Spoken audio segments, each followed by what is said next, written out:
안녕하세요. 아름다운 소리책방입니다. 오늘은 김사량 작가의 소설 무궁일가를 준비했는데요. 이 작품은 일제강점기 하층 노동자들의 삶을 배경으로 주인공 최동성이 겪는 고된 노동과 생존의 고통을 중심으로 이야기를 펼쳐주고 있습니다. 사실적으로 표현된 우리들의 힘든 삶이 소설을 통해서 어떻게 전달될지 함께 그 시대 시간 속으로 떠나보시죠. 무궁일가 김사량 1. 정각 12시에 하타카야 차고에 차를 넣고 한밤중 어둡고 스산한 언덕길을 터벅터벅 고등학교 선로를 따라 집으로 돌아가는 최동성의 마음은 오늘 밤 유난히 암흑처럼 어둡고 무겁다. 뒤로 하늘에는 나처럼 생긴 가느다란 초승달이 걸려 그의 그림자를 눈앞의 지면에 소리 없이 끌고 있다. 한 발 한 발 자신의 그림자를 밟으며 가는 그는 또 자신을 동정하고 아파하는 마음으로 가득했다. 고단하게 일해도 그날의 생활이 편치 않은 형편에 설상가상으로 맹장염까지 일으켜 한 달 남짓 알아 누운 동안 근무처인 차고도 완전히 회사제가 되어 지금까지 격일 출근이었던 것이 이틀 연속 출근에 하루 쉬는 식으로, 더구나 비번 날조차 평소와 마찬가지로 일단 아침에는 7시까지 나가서 출근부에 도장을 찍고 차차를 씻어 동료에게 인계해야 한다는 것이다. 거기다가 수입은 훨씬 줄어든 상황이다. 거듭되는 가솔린 통제로 다시 휴차수가 많아지자 그것에 대한 수익 감소를 대부분 운전수 측에 부담시켰기 때문이다. 이렇게 되면 이제 가을로부터라도 어떻게든 야학 전문부에 다녀야겠다고 속으로 가늠하던 계획도 아예 포기하는 수밖에 없었다. 무엇보다 경제적으로 더 힘들어질 것이고 게다가 몸은 갈수록 혹사에 시달려 마음껏 잠을 잘 시간조차 없어질 것이기 때문이다. 난 평생 이 자동차 밥벌이에서 헤어나지 못하게 되는 걸까? 동성은 오늘 하루 차를 몰고 다니면서도 얼마나 여러 번 이 생각만 되풀이했는지 모른다. 현실을 헤쳐나가려고 하면 할수록 그것은 그물이 되어 자신을 칭칭 동여매려고 한다. 생각이 일단 집안일로 치달으면 다시 마음은 암담한 바닥으로 떨어지는 것이었다.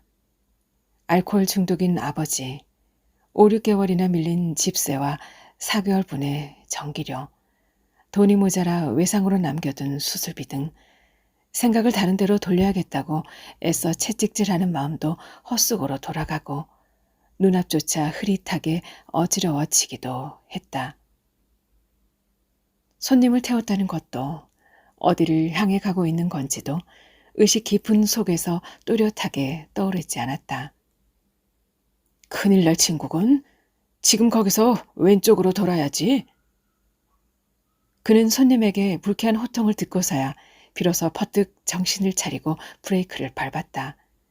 그러나 대충 핸들을 꺾어 후진하면서 백미러를 힐끗 본 순간 어라 하고 그는 깜짝 놀랐다. 처음 태웠을 때는 잘 알아보지 못했지만 파나마 모자를 벗은 반들반들 벗겨진 이마나 뱀 같은 빛을 뿜는 작은 눈이 예리한 칼날처럼 그의 기억을 후벼 팠다. 그는 무서운 적을 만난 사람처럼 자기도 모르게 숨을 죽이고 이 자식이야, 윤천수 하고 외쳤다. 그 얼굴은 바로 어릴 때 늘 보던 얼굴임이 틀림없었다. 그리고 이윽고 낯이 익은 나무 다리에 접어들었을 때 역시 그는 자신의 판단이 틀리지 않았음을 알았다. 학자금을 계속 낼 수가 없어서 4년 반 만에 중학교를 그만두고 시조카 해안에 부모님을 떠나 단신으로 도쿄에 올라왔던 10년 전의 일이 떠오른다. 무슨 일이 있어도 돈을 벌면서라도 학교를 계속 다니고 싶었다. 그러나 휘몰아친 불황의 태풍은 이 17세 소년에게도 가차없이 유리 공장의 직공, 인쇄공, 제휴회사의 심부름꾼, 신문 배달부 등으로 전전하게 할 뿐이었다.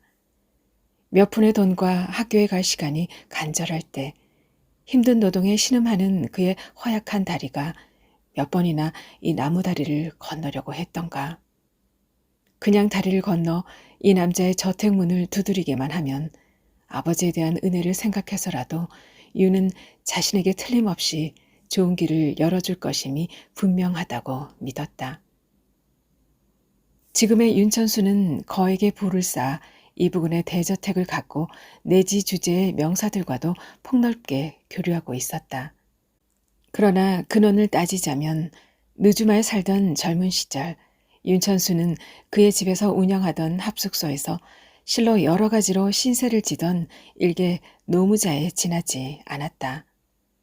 당시 아버지는 설사 꿈이 깨져 폐잔병에 몸이 되어 있었다고는 해도 한학자로서 일찍 눈을 떠 일하면서 일본의 개화 문명을 배우고 돌아가려는 뜻을 세워 멀리 바다를 건너온 사람이었다. 그런 만큼 비록 노무자 합숙소를 하고 있었지만 흔해 빠진 감독 근성에서가 아니라 이국 땅에서 몸이 부서져라 일하는 가련한 동포 몇 명이라도 보살펴 줄 수 있었으면 하는 간절한 동포애로 몸을 헌신하며 백방으로 그들을 위해 주선을 아끼지 않았다. 그러나 윤천수만은 악랄한 폭력배로 비참한 동포들을 짓밟음으로써 몸을 일으키려고 불덩이같이 열을 내고 있었다. 당시의 어린 동성도 그의 눈에 거슬리는 간악한 행위에 대해서 끓어오르는 증오와 의분을 얼마나 자주 느꼈는지 모른다. 그가 시조카 해안을 떠날 때 아버지는 술 취한 몸으로 역에까지 달려가서 무슨 일이 있어도 윤천수 패거리에게만은 무릎을 꿇고 도움을 청해서는 안 된다고 눈물을 떨구며 목맨 소리로 외치기도 했다. 그러나 처음부터 어찌할 바를 모르는 절망의 늪에 빠졌을 때 아버지의 이러한 몸부림치는 필사적인 외침은 오히려 희미하게 남아 자신이 마지막 희망을 걸 곳이 윤천수임을 보여준 것 같다는 생각조차 들었다. 막다른 지경에 이르렀을 때는 거기라도 가야 한다는 상념으로 어쩌면 아버지 자신이 격투하듯이 몸부림친 게 아닐까. 마침 이런 식으로 독단에 찬 소년의 마음이 현실의 중압에 짓눌려 있었을 때 윤천수가 서생을 모집하고 있다는 광고가 신문에 났다. 그는 놀라 눈이 번쩍 뜨였다. 그리고 무엇보다도 서생이라는 적어도 학문과 연결된 단어가 이 가련한 소년의 등을 강하게 떠밀었다. 아무러면 어떠냐. 나만 눈 질끈 감고 혼자 훌륭하게 공부를 할 수 있다면 그걸로 족하다고 마음속으로 외쳤다.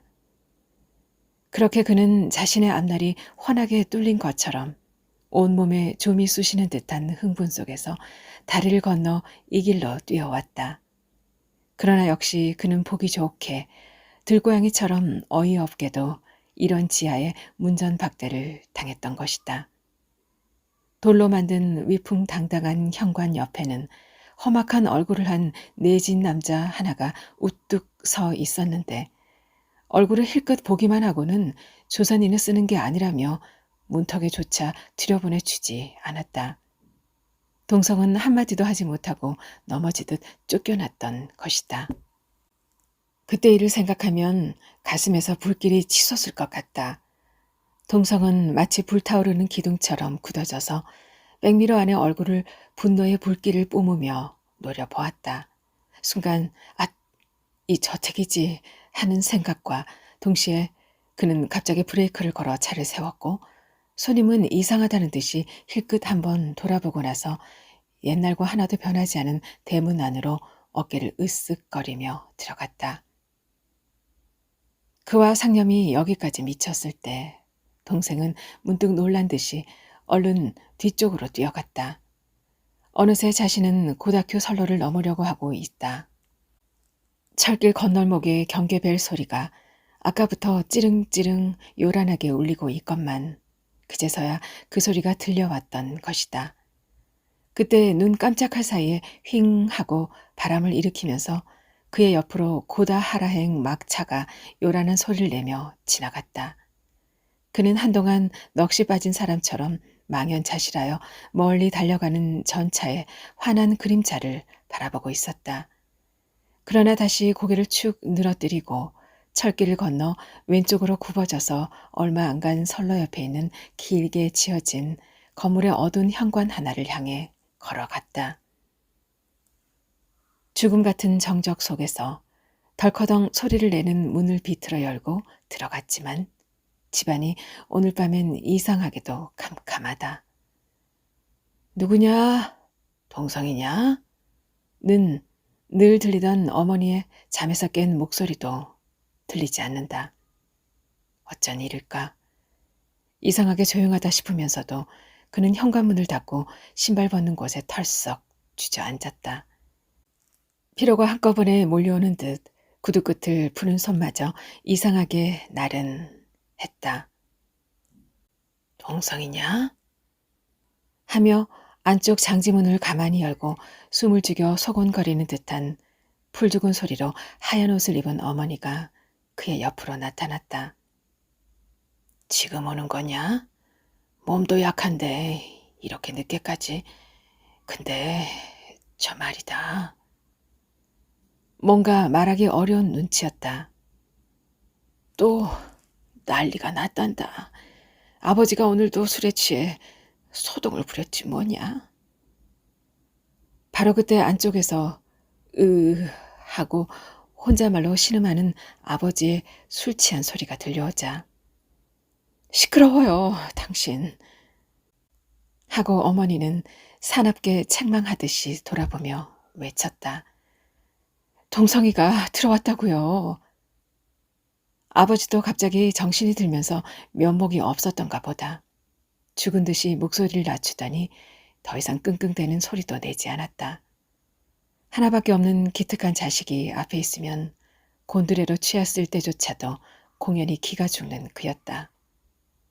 동성이 안으로 들어가 현관 옆에다 판자로 막은 한평 남짓한 방으로 들어가려고 하는데 그게 말이다, 동성아. 하고 어머니가 따라온다. 아, 이제 내가 죽어야겠다. 이러 말새는 살기 싫어. 지긋지긋해서 죽겠다고 소리치면서 기찻길에 뛰어들어 몇 번이나 쓰러져 누웠지 않았겠냐. 정말이지 간이 오그라붙을 것 같아.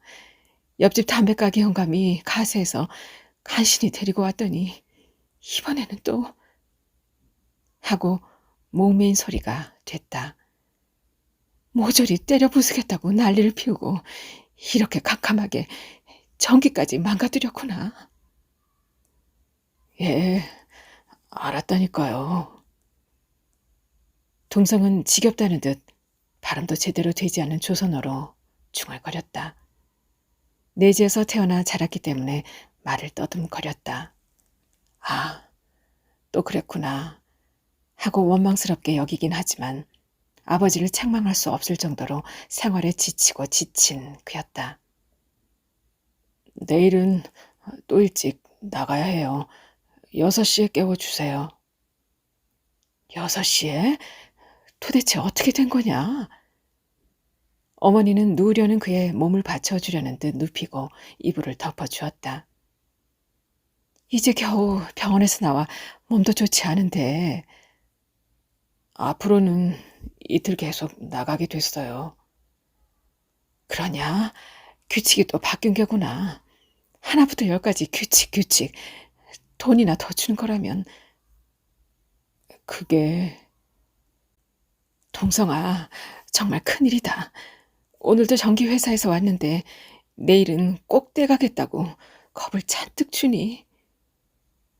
그리고 나서 앞니가 빠진 입을 일그러뜨리며 목소리를 약간 낮춰 원망을 늘어놓았다. 돈이 들어올 때서는 도무지 들어오지 않고 강씨 동생도 점심을 먹으러 와서 우리가 전기회사한테 한참 혼이 나는 걸 자기 눈으로 버젓이 보면서도 끝까지 주머니를 그려쥐고 있는 거 봐라. 그러니 아버지가 우라가 치밀어서 술을 마시고 와서 또 난리를 피운 거다. 장지문 하나로 가린 옆방에서는 지금까지 수근수근 들려오던 강명선 부부의 목소리가 이 말에 뚝 그쳤다. 강의 동생은 한 평짜리 칸막이 방에서 살고 있다. 그녀는 푸념 끝에 가서는 언제나 돈이 들어올 때서는 하며 2년이나 계속 밀려있는 강의 방세 문제의 이야기를 물고 늘어지는 것이었다. 글쎄, 알았다니까요. 늦었어요, 어머니. 동성은 달래듯 어머니의 말허리를 끊으며 이불을 코 위까지 끌어당겨 덮었다. 가서 주무세요. 잠시 후에 어머니는 깊이 한숨을 쉬며 방을 나가는 기척이 났고 어느새 동성은 졸음이 쏟아져 격심한 피로 속에서 잠으로 골아떨어졌다. 이제는 생활에 지칠 대로 지쳐 될 대로 되라는 식으로밖에 어쩔 수 없는 일이다 하면서 절망적으로 나도 모르겠다며 뻗대고 있는 것이었다. 그러나 거의 반 시간이나 지났을까. 최짱! 최짱! 하고 숨을 죽이고 부르는 귀에 익은 콧소리가 그를 포로로 잡고 있는 수마 저쪽으로부터 두세 마디 들렸는가 싶더니 자신의 몸을 가볍게 흔들어 깨우는 사람이 있었다. 그는 이 집에서는 어릴 때부터 내지어로 최짱이라는 애칭으로 통하고 있다. 하고 꿈결처럼 응얼거리면서 동성은 눈을 떴다. 나야, 최짱. 옆에는 과연 평소 때의 버릇처럼 책상다리를 하고 앉아 약간 긴 목을 갸우뚱하고 있는 강명선의 검은 그림자가 가로막혀 있었다. 키가 훤칠이 큰 덩치로 특히 상반신이 길기 때문에 앉아있어도 보통 어른 정도의 키가 되는 것 같았다. 일엔 50전밖에 없지만 갖고 왔네. 강은 이불 옆에 50전 지폐인 듯한 것을 기다란 손으로 내밀었다. 동성은 잠자코 고개를 끄덕이면서 강의 얼굴을 올려다보았다. 한 달치 전기료로 알아줘. 지금까지 동생을 설득해서 간신히 그것만 받아냈어. 우리 부부가 신세를 지는 것만 해도 미안한 일인데 동생까지 왔으니 정말이지. 아버지가 전기를 엉망으로 때려 부셨다고. 동성은 하품을 참으면서 말했다. 그래, 최짱. 회사에서 돌아보니 엄청난 소란이 벌어져 놀랐다네. 그는 무슨 일에나 지금은 회사라는 말을 쓴다. 오랫동안 일하던 분양지에 노무자 생활도 걷어치우고 원하던 영화 회사에 나가게 되었다는 것만으로도 기쁜 일임에 틀림없었다. 그러나 그의 동생이라는 이는 옛날 동성과 마찬가지로 학자금 때문에 중학교를 계속 다닐 수 없게 되자 도쿄로 형을 의지하고 청혼의 꿈을 안고서 떠나왔지만 아무 도움도 되지 못하는 형의 고단한 생활을 보고는 역시 스스로 학자금을 모아야겠다며 이를 악물고 얼마 전부터 화장장 밖 분양지의 정지공사에 가담해 일하고 있다. 동성은 도무지 신경이 통하지 않는 듯한 명선의 느긋함에 때로 우라가 치밀다가도 16세의 나이 어린 몸으로 노무자로 영락하면서까지 다시 학교에 다니려고 굳건하게 어린 마음을 다잡는 그 동생의 심정이 눈물겹다는 생각이 들었다. 아무튼 또 전기회사가 와서 포악을 떠는 걸 보면서도 동생이 태연히 밥만 먹다가 일하러 간 모양이야. 아저씨는 그래서 더 우라가 치밀어 술만 마시고 와서 이 빌어먹을 전기를 때려 부시고 공부를 할 수 없게 만들겠다고 미터기를 두들겨 부셨다네. 그러니 정말 큰일이야, 최짱. 미터기를? 동성은 번개를 맞은 정도로 놀라 잠이 한꺼번에 달아나는 듯 눈을 크게 떴다. 그런 끔찍한 짓을 했군. 완전히 못쓰게 됐나? 그렇다네. 그리고 아까 담배가게 영감한테 의논했더니 200에는 내야 할 거라고 하던데 너무 엄청난 금액이라 나도 놀라 벌린 입이 다물어지지 않았어. 최짱, 아무리 생각해도 좋은 방법이 떠오르지 않아. 그러니까 그리고 나서 잠시 말끝을 흐리더니 몸을 부르르 떨기 시작했다. 어쨌거나 내가 내일 회사 퇴근길에 전기회사 쪽에 가보고 도저히 이야기가 되지 않을 것 같으면 아무래도 각각 어딘가로 이사를 하는 수밖에 없어. 집사람도 앞으로 한 달 정도면 아이를 낳을 테니까 같이 고향에 보내고 나는 또 나대로 혼자서 열심히 일해봐야지.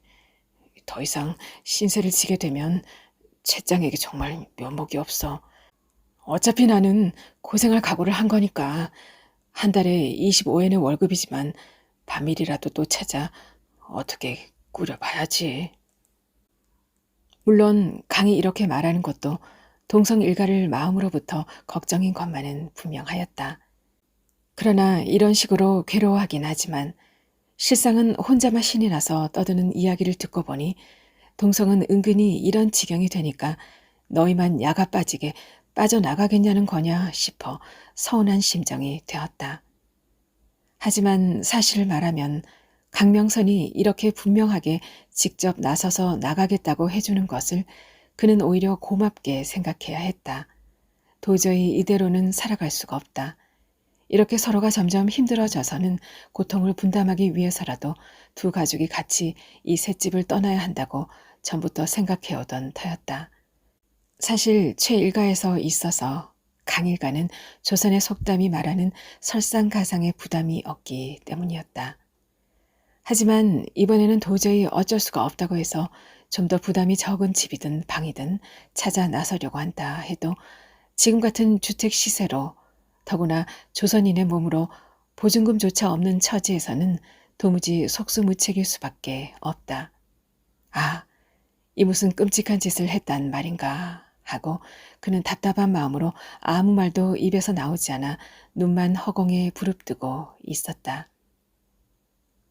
내일 다시 이야기하지, 최장. 너무 걱정하지 말고 쉬어. 그리고는 강의 큰 몸은 옆방으로 그림자처럼 사라졌다. 그러나 그걸 보고 있노라니 어찌 된 영문인지 문득 자신은 그에게 배신을 당한 듯한 생각이 들기 시작했다. 강이 이렇게 대담하고도 조리는 생각을 한 적이 지금까지 한 번도 없었기 때문일까?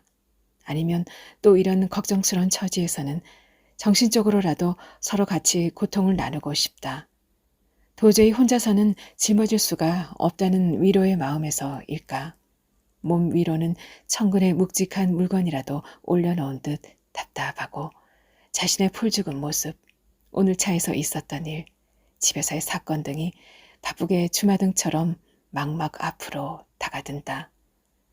그러나 그는 여러 가지의 앞으로의 일을 골똘히 생각하는 중에 극심한 피로를 못 이기고 어느새 다시 막막한 잠의 황야로 빠져들어가는 것이었다.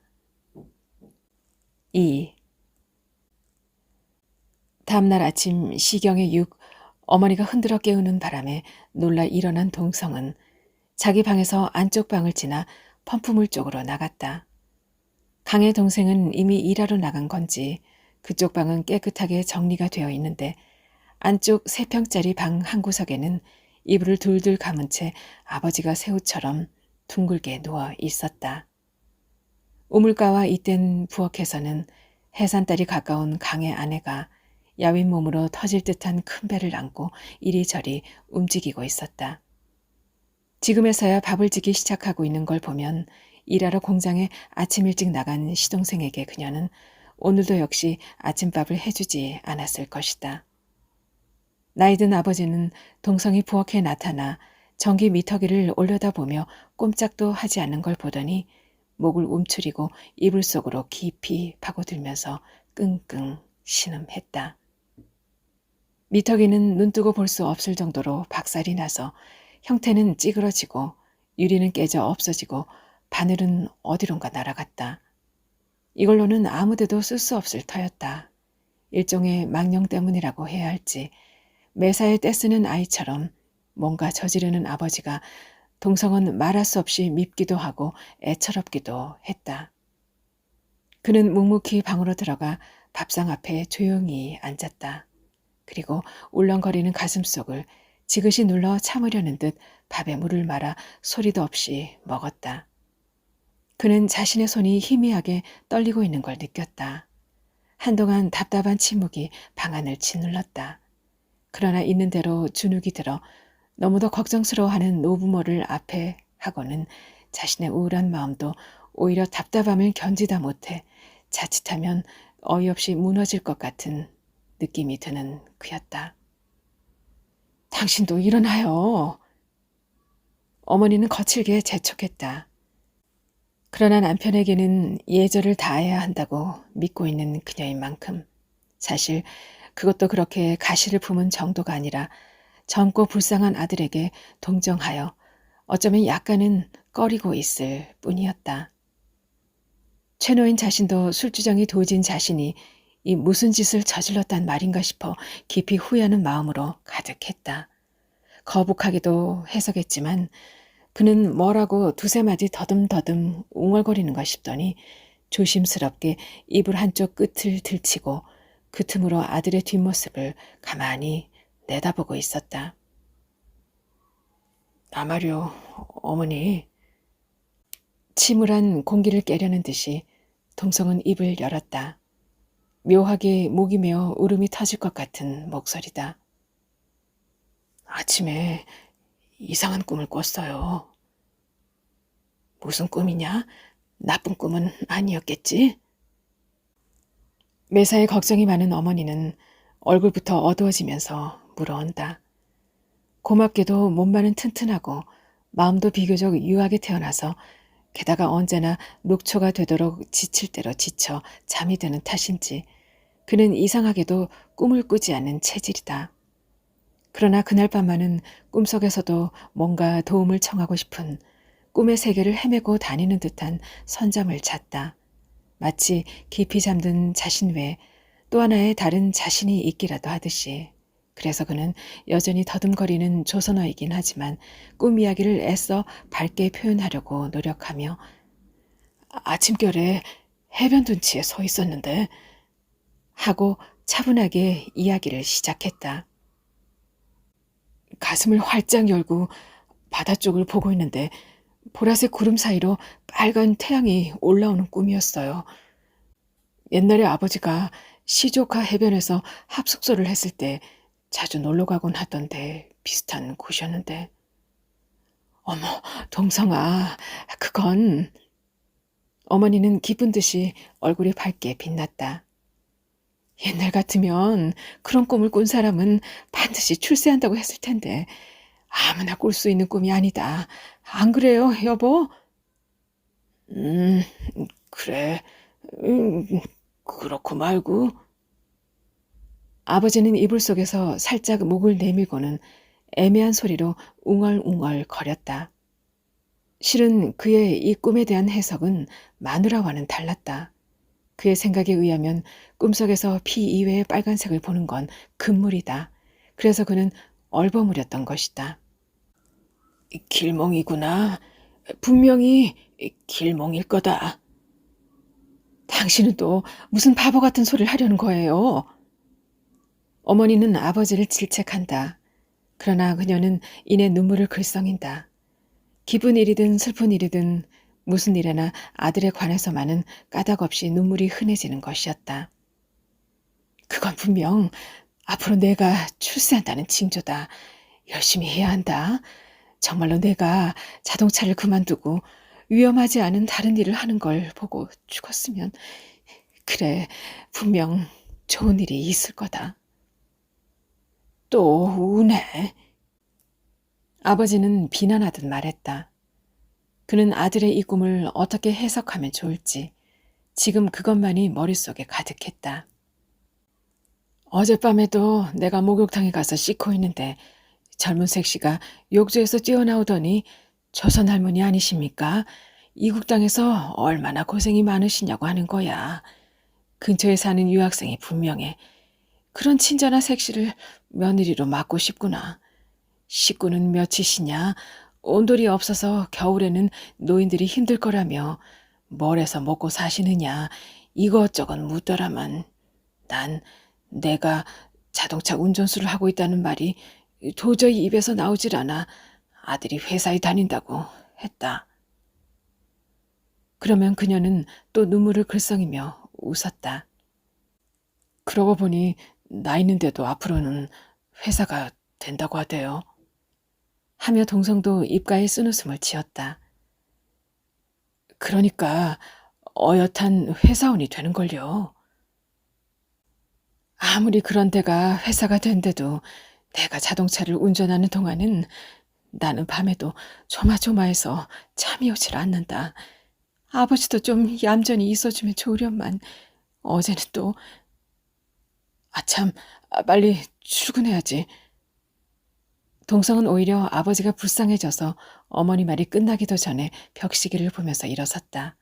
어머니는 계속 따라 나오면서 동성아, 앞으로는 항상 이틀을 계속 출근한다고? 잠도 푹 자지 못하고 하며 안타까운 듯 말했다. 만사 조심해야 한다. 항상 천천히 운전해야 한다. 응? 알았지?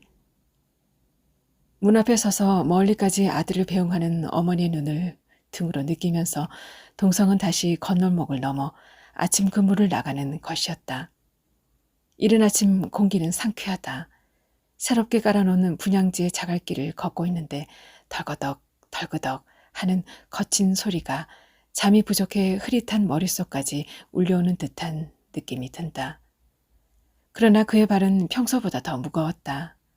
그 길을 오른쪽으로 꺾어들어 언덕 아래 골목길을 가고 있노라고 벌써 조선의 노동자들이 잔뜩 나와 경사진 언덕에서 소나무를 베거나 광산에서 쓰는 손수레를 흙을 싣고 옮기거나 하는 게 보인다. 흙먼지가 연막처럼 피어오르는 속에서 이따금 소리 맞춰 외치거나 삽이 아침 햇살을 받아 반짝반짝 빛나기도 한다. 동성은 그 아래쪽을 지나면서 4-5명의 아는 남자들과 아침 인사를 나누었다. 그때 문득 그는 노무자들로부터 뚝 떨어진 혼자 우두커니 쓸쓸하게 서 있는 강의 동생의 애처로운 모습을 발견했다. 제법 무거운 듯 허리를 굽히고 삽으로 흙을 파고 있었다. 목에는 타월을 걸치고 짧은 바지 차림이었다. 그리고 힐끗 돌아보며 동성을 알아보자마자 얼른 다시 흙에 삽을 꽂고 애처롭게도 2-3분 정도를 움츠린 채로 꼼짝도 하지 않는다. 왠지 동성은 눈시울이 찌릿하게 경련하는 걸 느꼈다. 누구보다도 그는 이 소년의 마음을 깊이 이해하고 있다고 생각한다. 특히 오늘은 그랬다. 도쿄의 형에게라도 가면 어떻게든 되겠지 하고 건너왔을 때 그의 실망은 알고도 남음이 있다.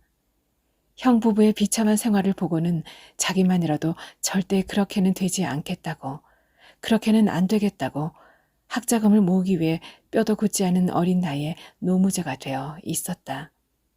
하지만 그래도 자신이 이렇게 일하고 있는 비참한 모습을 누구에게도 보이고 싶지는 않을 것이다.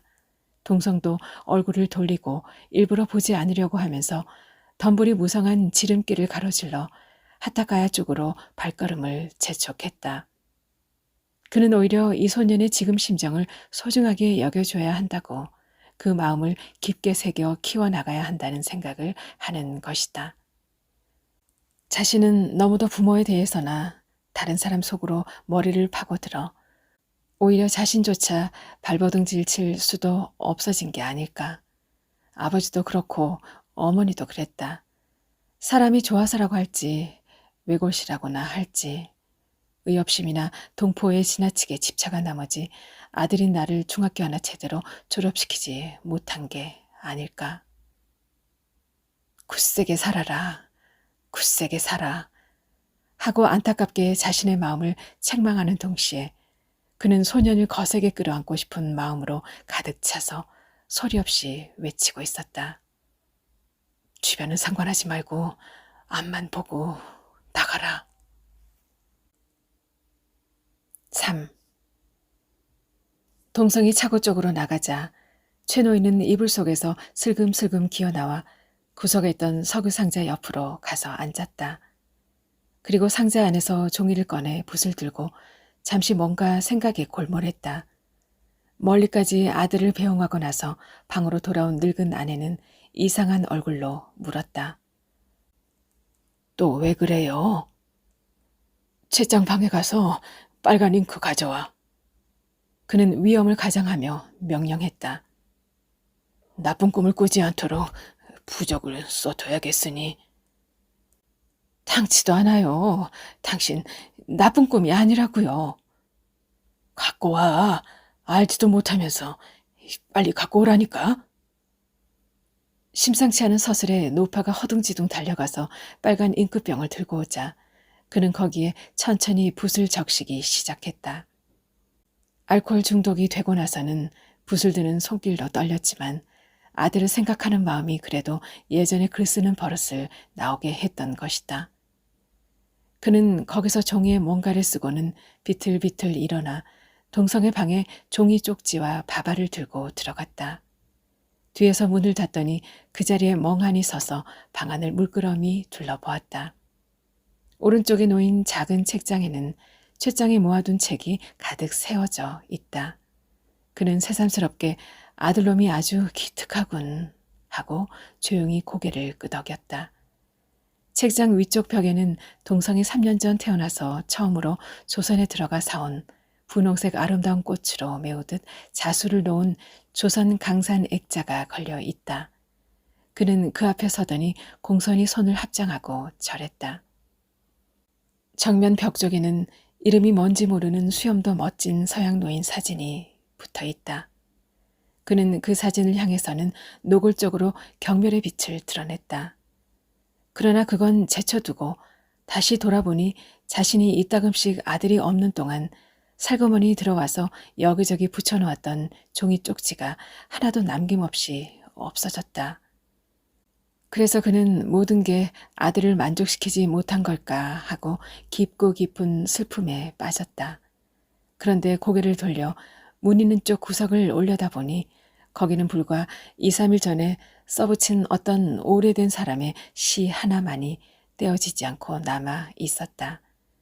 그는 그것을 보고는 울컥 눈물이 넘칠 정도로 기뻐서 약간 몸을 젖히고 목소리를 덜며 감개무량한 듯 읊어보는 것이었다.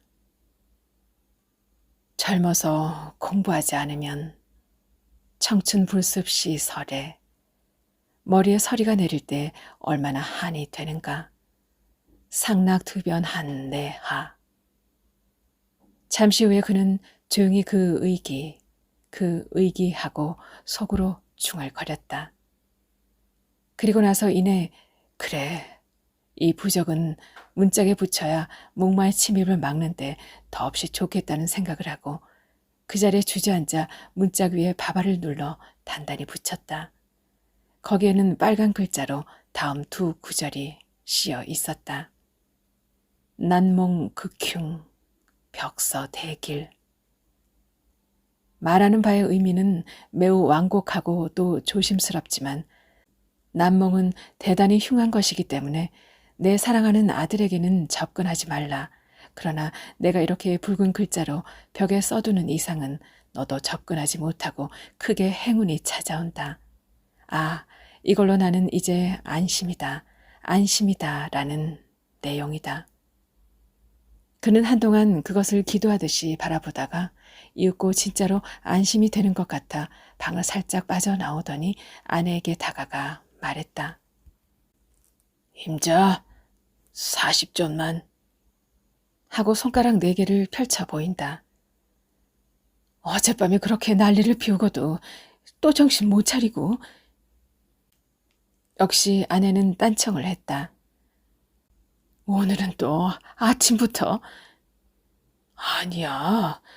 한참봉이 오늘 낮에 아들의 유고를 가지고 돌아온다네. 정과장에 마중을 하러 가려는데 자, 30점만. 그는 헤헤헤 웃으면서 손가락 하나는 접어 보이고 한 손으로 그녀의 치맛자락을 잡아당겼다. 그 모습에 그녀는 예절 바른 부인으로서 아무래도 볼성 사납다는 생각이 들어 약간 허둥대며 치맛자락을 획 잡아채면서 등을 핑글 돌렸다. 어제 술주정에 진저리가 난 원망스러운 마음도 있었다. 뭐 하는 거요? 남들이 보면. 하지만 다음 순간 이건 좀 너무하다고 생각을 고쳐 먹었는지 백동전 3개를 꺼내더니 손을 뒤로 돌려 여기 있어요 하며 몹시 어색하게 화난 듯 소리쳤다. 최 노인은 그래도 기쁜 듯 헤헤헤 하고 해살을 떨며 나가더니 그 길로 공사장에서 일하는 노무자들의 합숙소 쪽으로 갔다. 합숙소는 건널목을 건너 조금 오른쪽으로 들어가면 우묵하게 패인 덤불 속에 판자 조각과 거적에 둘러싸여 마치 초라한 곡간처럼 웅크리고 있었다. 합숙소 사람들은 모두 일을 하러 나가고 쥐죽은 듯 한산했다. 한참봉 있나? 그는 판자문을 열고 안을 들여다보았다. 햇빛이 판자를 잇댄 틈으로 새어들어 어둑한 방 안에 선을 그으며 지나가고 있다. 그 빛에 먼지가 반사되어 누렇게 빛나 보였다. 마침 구석 쪽의 창백한 얼굴로 수염만 훑어내리고 있던 한참봉은 최 노인이 들어가는 기척에 그제서야 혼자만의 상념에서 깨어나 최 노인 하고 작게 웅얼거리며 앉음새를 바로 했다. 이렇게 두 사람은 또 마주 앉았다. 전날 이 합숙소에서는 한 노동자의 시체가 동료들에 의해 근처 화장장으로 떠메어져 나갔다. 노인은 바로 죽은 노동자의 아버지로 멀리 조선에서 달려왔을 때 환자는 이미 숨이 끊어져 아버지가 베갯머리에서 하염없이 우는 것조차 알지 못했다. 한참봉과 최 노인은 같은 마을 출신으로 27, 8년 만에 재회였다. 그래서 최 노인은 지난 5, 6일 동안 매일 위로한답시고 와서는 세상을 원망하며 술로 밤을 함께 지새웠다. 참봉은 드디어 오늘 유고를 안고 돌아가는 것이었다. 이미 두 사람 앞에는 30전 어치의 소주와 함께 누런 백김치 조각이 부엌에서 날라져 와 있었다.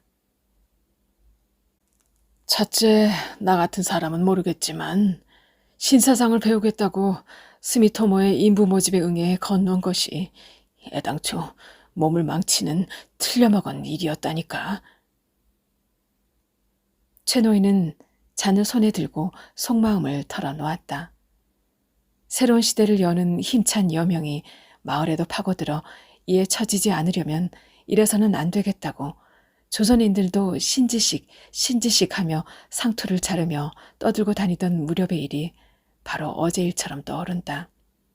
그래서 한 분야의 성각자라는 생각으로 뜻도 크게 품고 오사카로 건너온 순간에 그는 이미 최하층의 노예와도 같은 생활을 강요당하는 몸이 되었다. 꿈이고 뭐고 다 깨져서 이제는 이런 신세가 되어 천하의 최가 고작 술주정꾼으로 전락하고 보니 아무래도 역시 모두가 말했듯이 난 미친놈이었는지도 모르네. 너나 할 것 없이 모두들 부처처럼 떠도는 신세로 도탄의 고통은 면하지도 못하니. 한참봉은 최 노인을 위로한다기보다 오히려 죽은 아들이 먼저 떠올라 검은 수정 안경을 벗고 눈물을 닦았다. 무엇보다도 아들의 시신을 태워버렸다는 사실이 그에게는 가슴이 아파 견딜 수가 없었다. 그러는 중에 잔은 다시 건네졌다. 죽고 나서조차 제 몸뚱이 하나 알뜰히 묻어줄 수도 없는 세상이니. 허나 일이 이렇게 되고 보니 최 노인도 빨리 털고 일어나 고국으로 돌아가는 게 좋겠네. 난 이래 봬도 고국 하늘 아래 묻힐 신분 정도는 되지. 하고 넌지시 콧대를 조금이나마 세워본다. 아들의 뼈를 갖고 돌아가야만 하는 자신의 모습이 너무나 비참하다고 생각했기 때문이다. 나도 물론 돌아가서 죽겠다는 각오는 단단히 하고 있지요. 최 노인도 좀처럼 지지 않는다. 이렇게 늙어 빠져 눈도 침침해 글자나 말이 흐릿해졌으니 쓸데없이 이국 하늘에서 망신만 당하는 신세요. 잔은 다시 손에서 손으로 건네졌지만 그의 목소리는 묘하게 가라앉아 떨림을 띠고 있었다. 정말 이렇게 되고 보니 노후에라도 고향 땅에서 살고 싶다는 생각은 굴뚝 같지만 그것도 지금으로선 실현될 날이 언제가 될지 앞으로 1년 안에 앞으로 1년 안에 하고 그는 혼자 말처럼 중얼거렸다. 나도 반드시 고향 하늘이. 그럼 됐지. 그럼 되는 거지. 한참봉은 빨간 코를 지저분한 타월로 연신 닦아내면서 몇 번이고 고개를 주걱거려 보였다. 폐잔병 신세는 누구나 마찬가지니 이제 와서 못 돌아간다는 생각은 깨끗이 씻어버리는 게 좋소. 당신 30년간의 이국 생활은 그걸로 충분했지. 남의 앞길도 잘도 분별해 주었지. 그 보답으로 대단한 효자들을 둔 거 아니오. 그제서야 최노인은 겨우 기분이 좋아져서 그러게 말이오. 바로 나처럼 아들 최짱도 남의 앞길을 잘 분별해주는 녀석이요. 하고 말하는 중에 드디어 신이 나기 시작하여 그의 유일한 자랑거리인 아들 이야기를 또 시작한다. 내 아들이지만 정말 감탄스럽지. 한참봉 돌아가거든 내 아들 색시감이나 꼭 하나 봐주시구려. 아무래도 노후의 낙은 그것뿐이니. 그러고 말고요. 그러지요. 내 반드시 야무진 양반가의 교수를 하나 물색해 드리리다. 예절을 갖추고 부모님께 효도하도록. 그리고 나서 갑자기 남아있는 죽은 아들의 처자가 생각나 목소리가 잠겼다. 그러고 말고요. 이제서야 겨우 나도 안심할 수 있겠구려. 절대 자랑은 아니지만 내 아들은 정말 잘 자란 아이요. 하지만 뭐니 해도 젊은 아이니 혹시라도 고생스런 마음에 잘못이 있어서는 안 되겠다 싶어 매일같이 내 앞에 무릎 꿇게 하고 훈계하고 있지요. 잘 들어라. 알겠느냐? 무슨 일이 있어도 절대 여기 와 있는 동포를 착취하는 행동을 저질러서는 안 된다. 서로 도와야 한다. 이것저것 가르치지요. 최짱은 대단합니다. 아버지는 내가 잘 알지요. 절대 윤천수 같은 놈은 되지 않을 테니 하고 말고요. 그러나 지난 5, 6일 동안 윤천수 이야기는 벌써 수십 번 들었기 때문에 한참봉은 또 시작이구나 하고 지겨워져서 건네면서 화제를 다른 데로 돌리려는 듯이 아드님은 지금 나이가 몇이라 그랬어? 약관 26인데 이제야 뭐든 시작할 나이니 부디 좋은 색시감 하나. 그러고 말고요. 알았습니다. 그러면 나도 마지막 소원이 이루어질 테니 하지만 이제와 하는 얘기지만 그 윤천수만은 최노인은 그을은 램프 같은 검은 눈에 붉은 빛을 번뜩였다. 어둑한 방 안에서 그 눈빛은 힐끗힐끗 흔들렸다. 불타던 그의 왕년의 열정이 사그라든 불씨는 그래도 윤천수를 이야기할 때만은 힘이 하나마 불을 뿜어냈다. 내 그놈의 뒤를 많이도 봐줬는데 아무리 봐도 시작부터 이리 같은 마음을 갖고 있었던 게요. 동료를 베거나 괴롭히거나 공갈하고 그중에는 어느새 무시무시하고 끔찍한 회까지 만들어서는 그 재앙 당시에 하는 그의 목소리는 울먹이는 것만 같다. 몇만이라는 동포가 길거리에서 헤매는 때 조선에 있는 동포들이 이 일을 듣고 정성을 모아 위로차 보낸 쌀이며 좁쌀이며 보리를 이 채놈이 그 회장이라는 이유로 단숨에 집어삼키고 재배를 살찌운 놈이지. 그리고 멍석이며 돗자리, 함석판 따위를 몇십만 장이나 고가로 팔거나 돈을 받고 빌려주고 번 걸로 오늘을 일군 놈이라오. 그러니까 놈은 동포의 피를 빨아먹은 거나 마찬가지인데 어찌 그것뿐인가? 그는 이제 흥분한 나머지 숨을 씩씩거리고 온몸을 격렬하게 떨었다. 한참봉도 덩달아. 나도 잘 알지. 알아요. 하고 고개를 끄덕이면서 위로하듯 말했다. 이미 지난 일이요. 잊자고. 진정해요. 살면서 있는 게 제일 좋은 거요. 난 그 당시 아직 노마지에 있었는데 이 동료들을 위로하러 도쿄로 올라가 그 이야기를 듣고는 놈을 죽이겠다고 소리치며 달려갔더니 아래 것들을 몇십 명이나 써서 나를 그 긴 시보리에 도랑 안에 쳐넣었다고. 그래서 결국 나는 누마지에도 있지 못하고 시조카 해안까지 흘러갔던 거라오. 바로 그때 벽시계가 음산한 소리를 내며 종을 치는 바람에 한동안 말이 끊겼는데 그게 오히려 두 사람에게는 안도감을 느끼게 했다. 한참봉이 손가락을 꼽아가며 종소리를 세어보니 8시다. 이제 난 슬슬 가봐야겠군. 12시 기차일 텐데. 이번에는 묘하게 풀죽은 목소리로 최 노인이 웅얼거렸다. 아직 시간 있잖소. 12시라 해봐야 금방이지. 무엇보다 안전이 제일이지. 게다가 6월도 있고. 한참봉은 손가락 끝으로 콧물을 닦아 내 바지에 문질렀다. 그리고는 뒤쪽에서 하얀 자루와 6월 상자를 소중하게 끌어당겼다. 난 죽기 전에 당신을 이런 데서 다시 만나게 되어 반가웠다오. 이제 또 이별해야겠군. 떠나는 사람은 쫓아오지 않는다던가. 나중에 내가 정거장까지 안내하지. 갈아타야 하니 한참봉 혼자서는 도대체 뭐가 뭔지 알 수가 없을 거요. 나도 아리송할 정도니까. 나중에 누구 젊은 사람이라도 앞에 세우지. 마침 나는 2, 3일 동안 한참봉이 돌아갈 거라 생각하고 시를 한 수 지어둔 게 있어. 아, 그랬어? 한참봉도 기분이 좋아져서 안경을 고쳐 쓰고. 내 수첩에 받아 써야겠군. 나도 돌아가면 한 수 읊어서 답할 테니. 하면서 품속에서 너덜너덜 낡은 수첩을 꺼내 연필에 침을 발랐다. 최 노인은 술잔을 손에 든 채 눈을 감고 슬픔으로 떨리는 쉰 목소리로 억양을 넣어가며 읊었다.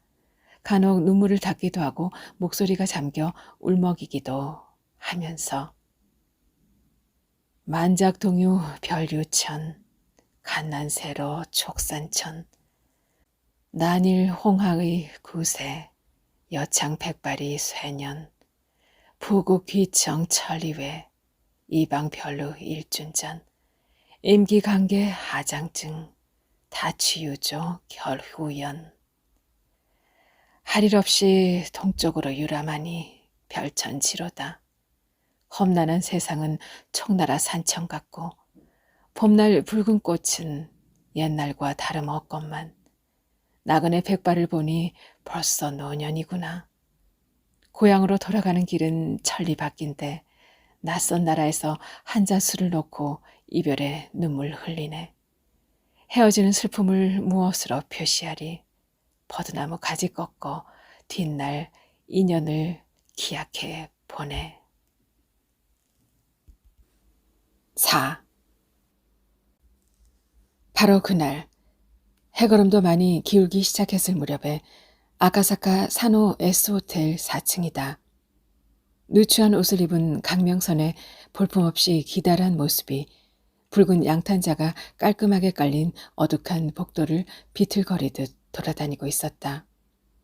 이따금씩 일하는 여자가 멈춰서서 수상한 듯이 돌아보곤 한다. 분명히 있긴 있군 하고 그는 혼자서 중얼거렸다. 보이가 즉석에서 연결해 준 모양으로 보거나 그리고 나서 이내 부재를 날리며 시치미를 떼는 걸 보더라도 종영은 오늘은 무슨 일이 있어도 꼭 만나야 한다. 반드시 만나야만 하는 것이다. 그 정도로 이제는 막다른 데까지 내몰렸다는 느낌의 그였다. 긴 낮 시간 동안 무엇 한 가지 먹지 못하고 회사에서 20리 정도나 되는 길을 걸어왔기 때문에 극도로 피곤한 탓인지 몸의 중심조차 가누지 못할 정도로 비틀비틀하는 걸 느낀다. 그러나 종업원의 눈을 속이고 거침없이 한산한 계단을 성큼성큼 올라왔다는 떳떳지 못한 의식에서 잔뜩 긴장한 탓인지 머릿속이 매우 혼란스러웠다. 어디 가십니까? 퍼뜩 정신을 차리고 보니 마침 그의 옆을 스쳐 지나가던 하얀 윗옷을 입은 보이가 그를 불러 세웠다. 그는 주눅이 들어 움츠리듯 돌아보며 강, 강 선생의 방은? 하고 우물거렸다. 수상한 눈초리로 서 있는 보이의 하얀 손이 구석진 오른쪽 옆방을 말없이 가리키는 것이 안개 속처럼 희미하게 보인다. 그는 그제서야 드디어 다 왔구나 하고 억지로 용기를 내어 다시 발걸음을 옮겼는데 자신의 등 뒤로 잡아먹을 듯이 파고드는 날카로운 시선을 의식하지 않을 수가 없었다. 다행히 방문은 열려 있었다. 몸을 비스듬히 하고 슬쩍 몸을 디밀어 들여다보니 커다란 남자들이 셔츠 바람으로 탁자를 둘러싸고 킬킬대고 웃으면서 맥주를 마시고 있다. 창가에 가까운 정면 맞은편 의자에 앉아있던 턱이 뾰족하고 왜소한 남자가 얼른 그를 알아보는가 싶더니 몸을 젖혀 옆에 앉은 남자 뒤로 얼굴을 숨겼다. 순간 그는 종영이구나 하고 속으로 생각했다. 사정을 털어놓고 도와달라는 다급한 생각 외에는 아무것도 없었다. 그러나 그는 대체 어떤 태세로 밀고 들어갔는지는 모르지만 또렷하게 자신의 몸을 의식했을 때는 자네 안 돼, 안 돼 하며 남자들이 방에서 밀어내고 있었다. 그와 동시에 방금 전에 뽀이가 자신의 팔을 꽉 잡는 걸 느꼈다. 그는 갑자기 몸이 무너지면서 의식도 멀어져 가는 듯했다. 그리고 어떻게 해서 자신이 현관 밖으로 쫓겨났는지도 모른다. 그런데도 여전히 그는 돌아가려고는 하지 않고 어느새 현관 바깥에 사람들의 눈을 꺼리듯이 서 있는 것이었다. 비스땀이 줄줄 흘러 목덜미가 축축하다. 오랜 노동자 생활 때문에 나무 등걸처럼 햇빛에 검게 탄 얼굴 안에 두 개의 불안한 눈만 번뜩이고 있을 뿐.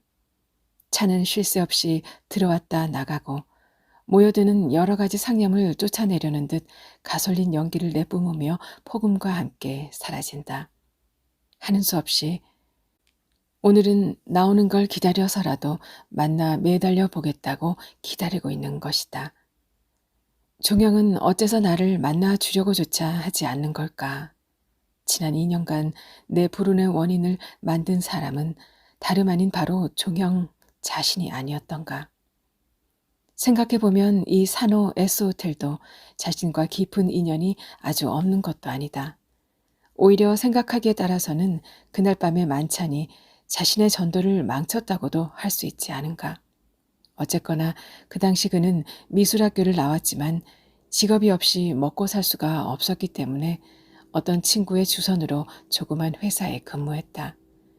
그 무렵 종영은 윤천수 밑에서 대학 출신의 젊은 말단 수하로 일하면서 조선과 연고가 깊은 정치가들의 저택에 드나들고 있었다. 그가 종영에게 50엔 정도의 빚이 있었던 것도 바로 그때였다. 그러나 단돈 60엔의 월급으로는 게다가 여학교 출신의 아내까지 얻었기 때문에 좀처럼 갚을 수가 없는 형편이 되어 있었다. 그런데 종영은 조선에 드물게 보이는 전도 유망한 청년이라는 이유로 내지인인 유력한 정치가 제때의 집에 대리사위로 들어가게 되어 급하게 돈이 필요하게 되었던 것이다. 너 그런 회사에 썩고 있는 것도 내 본심은 아니겠지? 제 속에 먹은 마음이 있어서 하는 종영의 물음에 그야 그렇지요. 하고 평소 생각을 말했던 것이다. 더구나 난 영화를 하려고 하는데요. 아, 그래. 그런 일이라면 간단하지 않냐. 나는 PC, L의 중역들과도 아주 친한데 다른 사람도 아닌 내 일 아니냐. 뭐 하며 이야기를 해줄 수도 있다. 그렇습니까? 강은 눈을 휘둥그레 뜨며 달려들었다. 자신의 그림에 대한 재능은 이제 한계를 느껴 어떻게든 영화 방면으로 새롭게 진출하고 싶은 마음이 강했던 무렵이다. 종영 부탁합니다. 어떻게든 부탁드립니다. 글쎄, 그러려면 무엇보다 먼저 회사를 그만둬야지. 그는 힐끗 옆눈으로 강의 기색을 살폈다. 만약 그만두면 퇴직금도 많이 받을 텐데. 물론이지요. 글쎄요. 300엔 정도는 지난달도 한 사람이 그만둘 때 그 정도 받았지요. 그럼 마침 잘 됐구나. 그 돈을 나한테 200원 정도 돌려주지 않겠냐? 아, 그럼요. 그거 좋지요. 하고 아주 흔쾌히 응했다. 어차피 저도 종형에게 50엔의 빚이 있고 그걸 갚지 않고는 마음이 개운치가 않으니까요. 그런 건 상관없다. 내가 그 정도는 너한테 해줘도 좋은 일 아니냐. 하지만 요즘 난 돈이 좀 필요하다. 너도 알다시피 어쨌거나 제트씨의 딸을 마누라로 삼게 되었다. 필요혼을 산호 S호텔에서 하게 되었거든. 와, 멋지군요. 그는 호텔 피로엔이라는 말에 먼저 감탄하고 이윽고 눈에 보이는 듯한 종영의 출세 가도에 감격했다. 그런데 말이다. 대신을 비롯해서 정계나 실업계에서도 아주 대단한 사람들이 오실 거다. 비용은 물론 제트씨와 윤천수 선생님이 갖다 주기로 했지만 내 주머니에도 하다못해 1,000엔 정도는 갖고 있어야지. 안 그러면 만일의 경우에 그야 당연하지요. 그래서 너와도 의논하는 건데 어떠냐? 한번 용감하게 그만두지 그러냐? 그 후의 일은 내가 모두 맡아주마. 실은 말이다. 이번에 윤 선생이 자본을 내서 군수회사를 만들게 되었다. 내가 그 회사 전무가 될 거다. 그때는 너도 영화 일이 싫다면 내 회사에 와도 좋지 않겠냐? 안 그러냐? 이렇게 해서 그는 과연 이건 저절로 굴러온 행운이라는 생각에 그 다음날 즉각 사표를 냈다. 그런데 스스로 원해서 사표를 낸 경우엔 일한 만큼의 월급밖에 받을 수 없다는 회사 규정을 미처 몰랐다. 게다가 회사에서 불같이 화를 내면서 내준 40에는 그대로 송두리째 종형에게 바치고 그 덕분에 산호 S호텔의 필요한 말석에 초대를 받았다. 그런데 그는 자신의 운명을 전락시킨 종영을 여전히 원망하려고 하지 않고 오히려 이 호텔 연회에 초대해 와서 여러 명사의 얼굴을 보았다는 걸 영광으로 생각할 정도였다. 인간이 끝없이 선량하고 너그럽기 때문이라고나 할지 아니면 사태 파악이 더디다고 해야 할지 그 후 PCL은 조직이 변했다는 등의 이유로 요령부득 또 과연 윤천수의 자본으로 회사가 서긴 했지만 그게 유령회사라 순식간에 물거품처럼 사라졌기 때문에 그들 부부의 호구책이 될 길이 완전히 막혀버렸다. 이 무렵부터 결국 그들 부부는 동성일가의 신세를 지게 되었다. 무엇보다 먼저 서로의 주거가 가깝다는 게 원인이었다고 해야 할 것이다. 어쨌거나 노파는 근처의 조선집의 집이라면 어느 집이나 얼굴을 내밀며 어머니처럼 나서서 보살펴 주거나 반가워하지도 않는 참견까지 하는 성품이다. 그러던 중에 강명선의 세댁으로부터 눈물을 글썽이며 털어놓는 모든 일의 경과를 듣고 나서는 아예 흥분을 하고 말았다. 그래서 그녀는 집으로 달려와서는 늙은 남편을 붙잡고 매달렸다. 최 노인은 또 상대의 종영이 다른 사람도 아니 윤천수의 수아라는 말을 듣고는 결국 이를 그렇게 만들어 버렸던 것이다. 그리고 그것은 이 노폐잔병에 윤천수에 대한 비참한 대항 의식마저 불러일으켰던 것이다. 드디어 동성의 의분도 가담하여 당분간 그들 부부에게 기꺼이 방을 무상 제공하게 되었다. 그때부터 강이 적당한 직업을 찾을 때까지 돕겠다고 눈물을 삼키면서 부근 분양지의 정지 공사에 나가기 시작한 것이 하루 이틀 이어지다가 결국은 2년 남짓이나 계속되었던 것이다. 그래도 간신히 요즘에는 원하던 바가 이루어져 영화회사에도 다니게 되었는데 그렇게 되고 보니 이번에는 또 월급이 겨우 25엔이라 다시 궁핍한 생활에 쫓기게 되었다. 생활은 막노동을 했을 동안이 그나마 좀 나았던 것이다.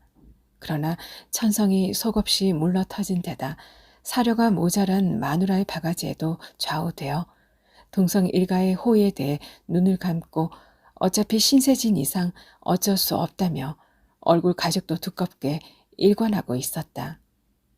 돈이 들어왔을 때조차 방세라는 표시로 남아 한 푼의 돈도 내지 않고 있었다.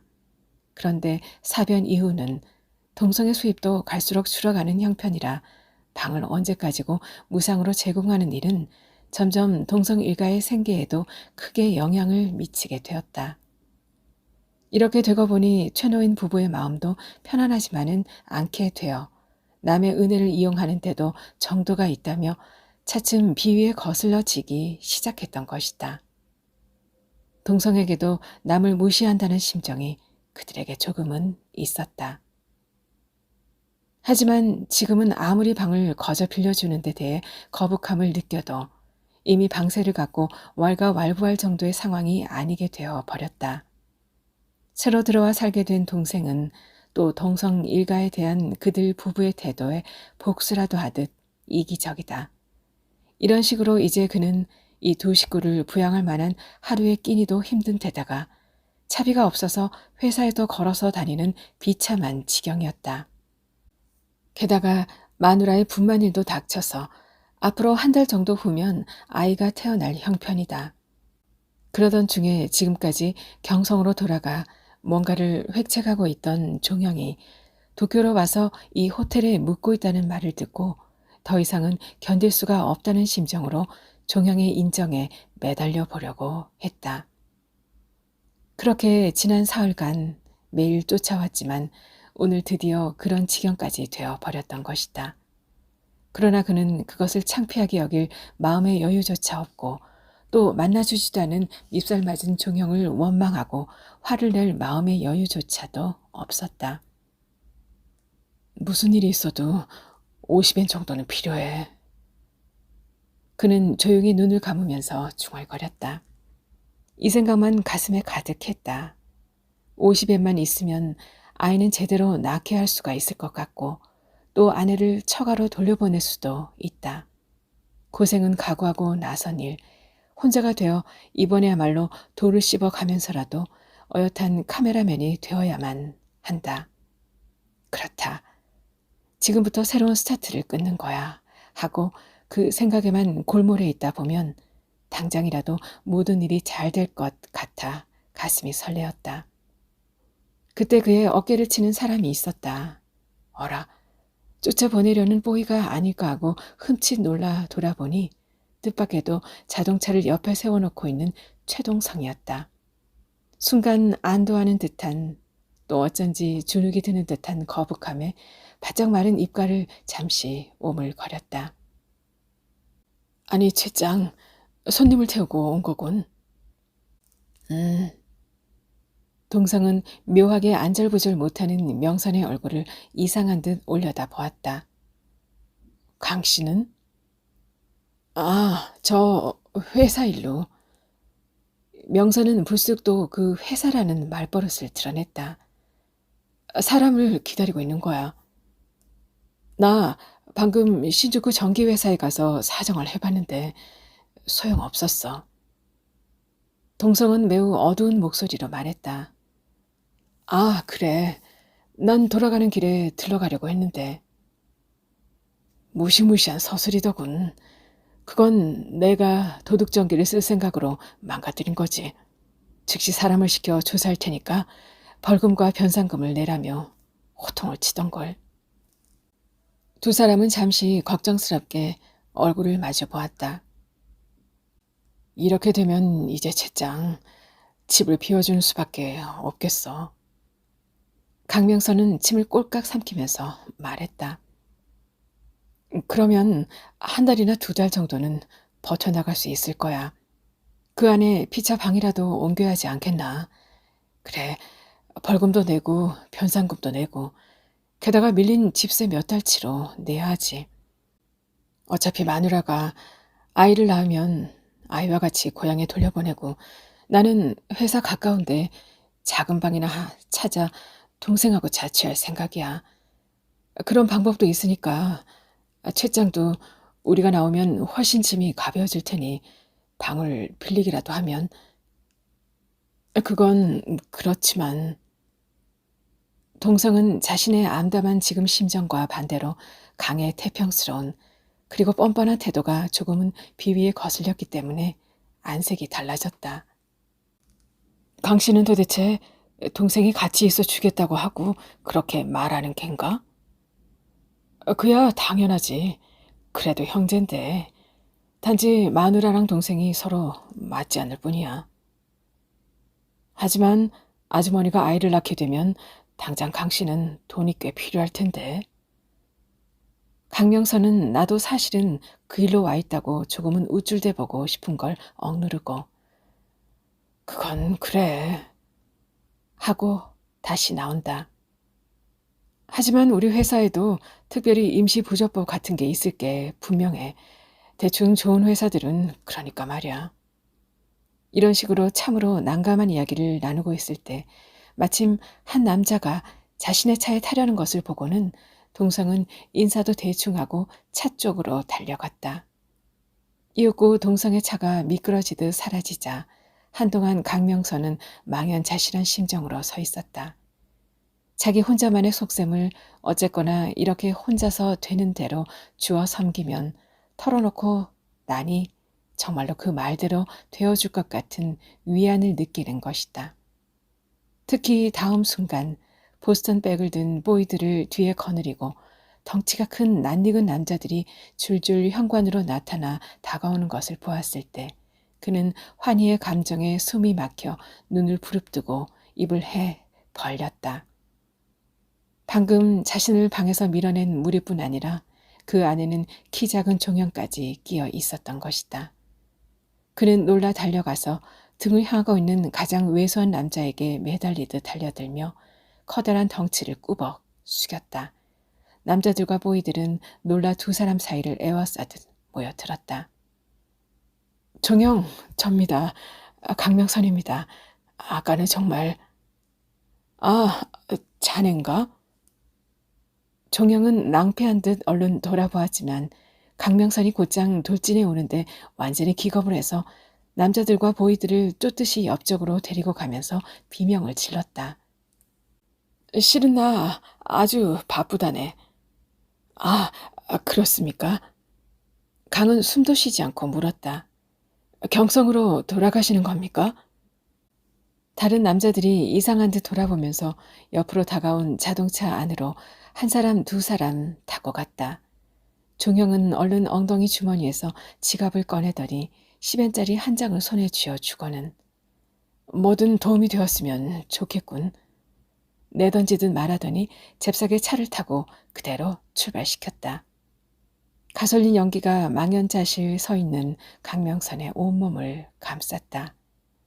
아, 이제 그의 마지막 희망이던 끈이 끊어진 것이었다. 그는 코를 실룩거리면서 조용히 대로 쪽으로 무거운 발걸음을 끌듯이 움직였다. 절망의 깊은 슬픔이 그를 뿌리부터 쓰러뜨려 버렸다. 천성이 어수룩하고 낙천가인 그는 또 어떻게든 잘 될 게 틀림없다는 생각만 했다. 모든 것이 그에게는 이처럼 잘 될 것 같으면서도 30여 년 동안의 반생에서 사실 무엇 하나 제대로 된 게 없었다. 이제 분명 자신은 평생을 할 수 있는 직업에 종사할 것이라고 믿고 있다. 사람들이 아무리 서른이 지나 나이를 먹을 대로 먹어 영화 조수 따위를 제대로 해나갈 수 있겠느냐고 무시하지만 말이다. 그런데 이제 그것도 아예 위기에 봉착해버렸다. 다시 막노동으로 전락하지 않는 한. 앞으로 한 달이면 태어날 아이나 산모를 어떻게 구안할 수 있을까? 그는 몇 번이고 계속 종영이 쥐어주고 사라진 10엔짜리를 들여다보았다. 손이 와들와들 떨리고 눈가에는 안개가 서린다. 이제 지쳤구나 하는 생각도 해본다. 그렇게 튼튼했던 자신의 몸이 하루가 다르게 쇠약해지는 것을 그는 요즘 깨닫고 있었다. 어찌할 바를 몰라 그는 때로 멈춰서기도 했다. 오늘은 또 어떤 식으로 앙칼지게 달려들 마누라를 달랠 수 있을까? 그는 남보다 2배는 더 공처가이기도 했다. 그는 사실 오늘 아침에 종영이 와 있으니 아이 낳는 일 정도는 걱정도 하지 마라. 종영과는 이미 만날 시간까지 약속했다는 등 터무니도 없는 편리한 거짓말을 하고 나왔던 것이다. 주인은 이미 어두워지기 시작하고 있다. 그는 이번에야말로 절체절명의 소용돌이에 빠져 심각하게 괴로워 몸부림쳤다. 동생 녀석이 20, 30에는 저축하고 있을 게 분명하다. 하지만 얼른 또 동생의 날카로운 눈길에 꽁무니를 빼는 기분이다. 그는 다시 정처도 없이 걷기 시작했다. 손에 20엔짜리 한 장을 쥐고 돌아가서는 도저히 아내 앞에 나설 용기가 없다. 그러나 문득 그는 놀란 듯이 멈춰서서 앞을 가로막듯이 서 있는 전신주 쪽에 눈을 주었다. 광부 채용, 하루에 5엔 이라는 쪽지가 붙어 있다. 그는 꼼짝 않고 서서는 거기서 움직이지도 않고 빙글빙글 현기증을 느끼면서 하루에 5엔, 하루에 5엔 하고 중얼거렸다. 장소는 홋카이도 아부타군. 여비는 도착 후 그쪽에서 지불한다고 씌어 있다. 그는 한꺼번에 너무나 강한 충격을 받은 탓인지 크고 긴 덩치를 그 긴 전신주에 기대고 한동안 눈을 감았다. 그리고 드디어 움직이지 않았다. 5. 다음 날은 아침부터 비가 왔고 동성은 비번이기도 했지만 그래도 평소 가던 시간에 일단 회사에 가야만 했다. 지난밤에 일을 하고 비싼 납금을 내고 차를 청소하고 나서 집에 돌아왔을 때는 이미 10시가 넘어 있었다. 어젯밤부터 드디어 전등이 들어오지 않았기 때문에 이미 촛불 시대가 시작되고 있었다. 그는 무엇보다 당면한 지금의 문제로 머릿속이 온통 뒤죽박죽이 되어 있다. 도대체 이 중첩된 난국을 어떤 식으로 헤쳐나가야 할까? 집세가 밀렸기 때문에 집주인은 매일같이 찾아와서는 한참을 딱딱거리다가 돌아갔다. 아니, 그보다도 곧 이어 찾아올 전기회사가 또 두려워 견딜 수가 없었다. 근처 이웃도 귀찮기 짝이 없었다. 무슨 일인가가 자기 집에서 일어나면 반드시 그들은 고개를 빼고는 저마다 입을 삐죽거린다. 아버지나 어머니는 이미 아무것도 마음에 두지 않는다는 식의 허탈과 무신경한 대가 있는 모양이지만 그로서는 도저히 참을 수가 없는 일이었다. 아무튼 지겨운 일임에는 틀림없었다. 그는 오늘 드디어 결심을 했다. 맹장염 수술 흔적이라도 완치되면 앞으로 사흘마다 쉬는 휴일에는 차체 밑에 몸을 들이밀고 수리나 조립 기술까지 맡아야지. 그리고 어엿한 엔지니어가 되면 아버지나 어머니를 모시고 조선으로 돌아가야지 하고 그것이 어머니나 아버지를 위해서도 또 자신을 위해서도 가장 좋은 일인 것 같았다. 역시 제대로 된 학문을 계속한다는 것이 자신에게는 얼마나 헛된 공상에 지나지 않았던가를 알았기 때문이다. 이렇듯 비참하게도 패배의 모습으로 바뀌는 것 같아 그는 서글프기 짝이 없었다. 아버지는 동쪽 나라로 일단 건너왔으니 하다못해 너라도 성공하라는 뜻에서 동성이라는 이름을 붙여주었다고 한다. 동성, 동성 하고 그는 미친 사람처럼 중얼거려 보았다. 그와 동시에 딱히 어떤 대상도 없는 증오가 온몸에 불끈불끈 솟아오름을 느꼈다. 몸뚱이 밖에 없는 자신의 몸을 넓디 넓은 고해 속으로 던져버린 아버지나 어머니마저 미워진다. 어째서 나를 이렇게도 여럿이서 들볶으려는 거지? 바람은 낡은 박지우산을 휘감으면 거세게 불어오고 비는 그의 다리에서부터 하반신을 흠뻑 적신다. 그러나 그는 뭔가에 홀린 듯 눈을 빛내며 터벅터벅 걷고 있었다. 깊은 슬픔에 쌓여 집 앞에 당도한 순간 그는 깜짝 놀라 멈춰 섰다. 집안에서 우당탕 쨍그랑 도구를 부수는 소리가 들려온다. 안쪽 방에서 어머니와 누군가가 대판 싸움을 벌이고 있는 듯 끙끙대며 맞붙어 있다. 퍼붓는 빗속에서 그 소리는 처참한 생각을 갖게 한다. 아버지의 술주정하는 고함 소리가 들린다. 그는 놀란 듯 현관문을 드르륵 열고 다짜고짜 뛰어들어갔다.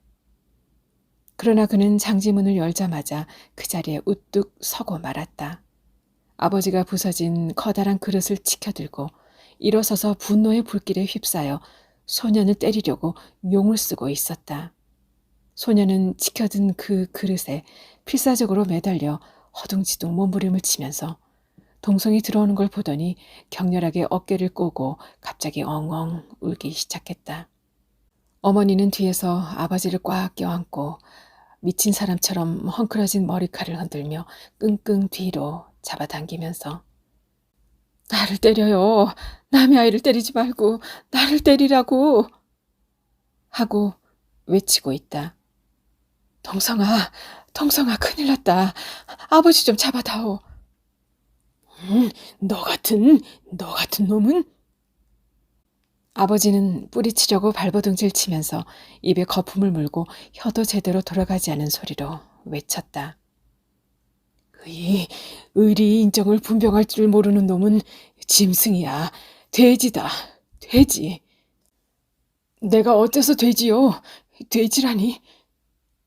소녀는 심한 공포 속에서 아버지의 팔을 놓지 않으려고 끌어내리면서도 얼굴을 상체로 끌어올려 절규한다. 의리 인정을 알아서 당신은 이렇게 잘난 살림을 하는 거요? 나는 하나도 부럽지 않소. 그래, 여기야말로 돼지우리 아니냐고. 돼지우리야, 돼지우리. 동성은 여전히 뻗치고 서서 몸을 와들와들 떨기만 할 뿐 어떻게 할 수도 없었다. 드디어 아버지는 머리끝까지 화가 나서 나자빠질 듯하면서 뭐라고?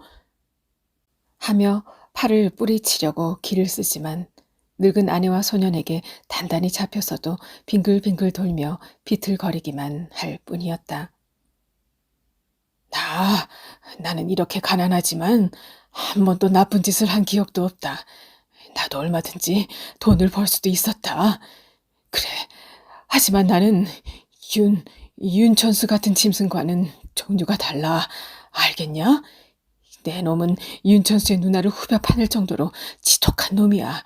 개새끼, 나가!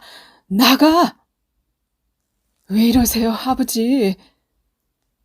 동성은 그때서야 비로소 소년과 아버지 사이에 끼어들어 두 사람을 떼어 놓았다. 왜 이렇게 난리를 피우고 채짱, 난 처음부터 얌전했다. 난리를 피우지도 않았다. 그런데 어젯밤에 강 씨가 돌아오지 않는다고 밤새도록 울던 아주머니가 동성아, 어젯밤에 강 씨가 집에 안 들어왔단다. 아버지를 부둥켜 안은 채 어머니도 울먹이며 외쳤다. 옆방에서는 그 말을 기다렸다는 강의 아내가 엉엉 울음을 터뜨리는 요란한 소리가 들렸다. 저 아주머니가 쌀이 없다고 저 자식한테 돈 좀 달라고 하더구나. 난 이 귀로 분명 들었다. 그런데 저놈 하는 말 좀 들어봐라. 난 그런 돈 없다. 아침밥도 먹지 못하는 놈한테 돈이 있을 턱이 없다고. 이 자식 설사 형수가 나쁘다고 해도 지금 그게 의리 인정이 있는 놈이 할 소리냐? 응? 내가 그걸 잠자코 듣고 있을 줄 알았냐? 내 놈은 형이 집에 안 들어온 게 걱정도 안 되냐? 어제도 내 놈 만보가 괘씸해서 내가 전기를 모조리 두들겨 부셨다. 전기가 미워서가 아니었다, 이놈아. 이 윤천수보다 2배나 나쁜 놈. 너야말로 평생 막노동이나 하다가 되져라. 막노동이나. 그만하세요. 동성은 울컥해서 외쳤다. 지금까지 어깨로 격렬하게 숨을 헐떡이며 동성 옆에서 눈을 휘둥그레 부릅뜨고 있던 소녀는 결국 화를 발끝 내며 뭐라고요? 하더니 울부짖으면서 필사적으로 달려들었다. 그와 동시에 아버지도 지지 않고 소란을 피웠다. 다시 한번 짓거려 봐요. 내가 왜 막노동에서 헤어나지 못한다는 거죠? 난 이제 막노동 같은 거 안 해. 당장 그만두고 학교에 갈 거라고. 형 같은 짓은 하지 않아. 형은 멍텅구리야. 바보라고. 나한테는 완전히 다른 내 길이 있다고. 그럼 그렇고 말고.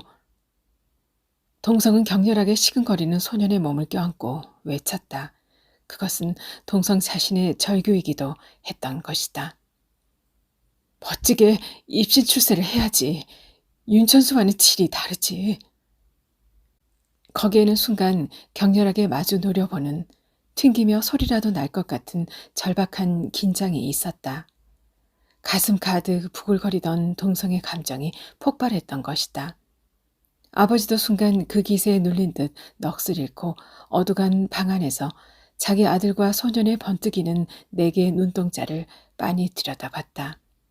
손에 들었던 그릇이 덜커덩 하고 떨어졌다. 입술은 두세 번 움찔움찔 떨리고 그 자리에 주저앉을 것처럼 비틀거렸다. 어째서 이렇게 소란을 피우는 거요? 어머니는 우는 소리로 외쳤다. 어째서 이렇게 서로 친하게 지낼 수가 없냐고. 모두 흥분해 있는 거라고. 동성아, 너라도 진정해라. 누르고 눌렸던 슬픔이 한꺼번에 솟구쳐서 동성도 자신의 눈에서 뜨거운 눈물이 뚝뚝 흘러 떨어지는 걸 느꼈다. 그는 놀란 듯 팔로 얼굴을 눌러 감췄다. 그때 소녀는 갑자기 맨바닥인 자기 방으로 뛰어들어가더니 작은 이불을 안고 나와 엉엉 울면서 쏟아지는 빗속으로 달려나가는 것이었다. 합숙소로 가는 게 틀림없었다. 노모는 그걸 말리려고 뒤를 쫓아가면서 얘야! 얘야! 하고 외치고 있다. 그 목소리가 빗소리 속으로 차츰 멀어져 갔다. 비는 갈수록 본격적으로 쏟아지기 시작하고 그와 동시에 정오 전인데도 갑자기 주위는 어두워졌다. 그리고는 소나기처럼 갑자기 비가 엄청난 기세로 바뀌면서 주위가 캄캄해졌다. 천둥이 우르릉 우르릉 울려나 싶더니 번개가 파란 빛을 번뜩이며 방 안을 음산하게 비춰준다. 동성은 잠시 동안 실신한 듯이 그 자리에 넋을 잃고 서 있었지만 잊고 비틀거리면서 자기 방으로 들어갔다.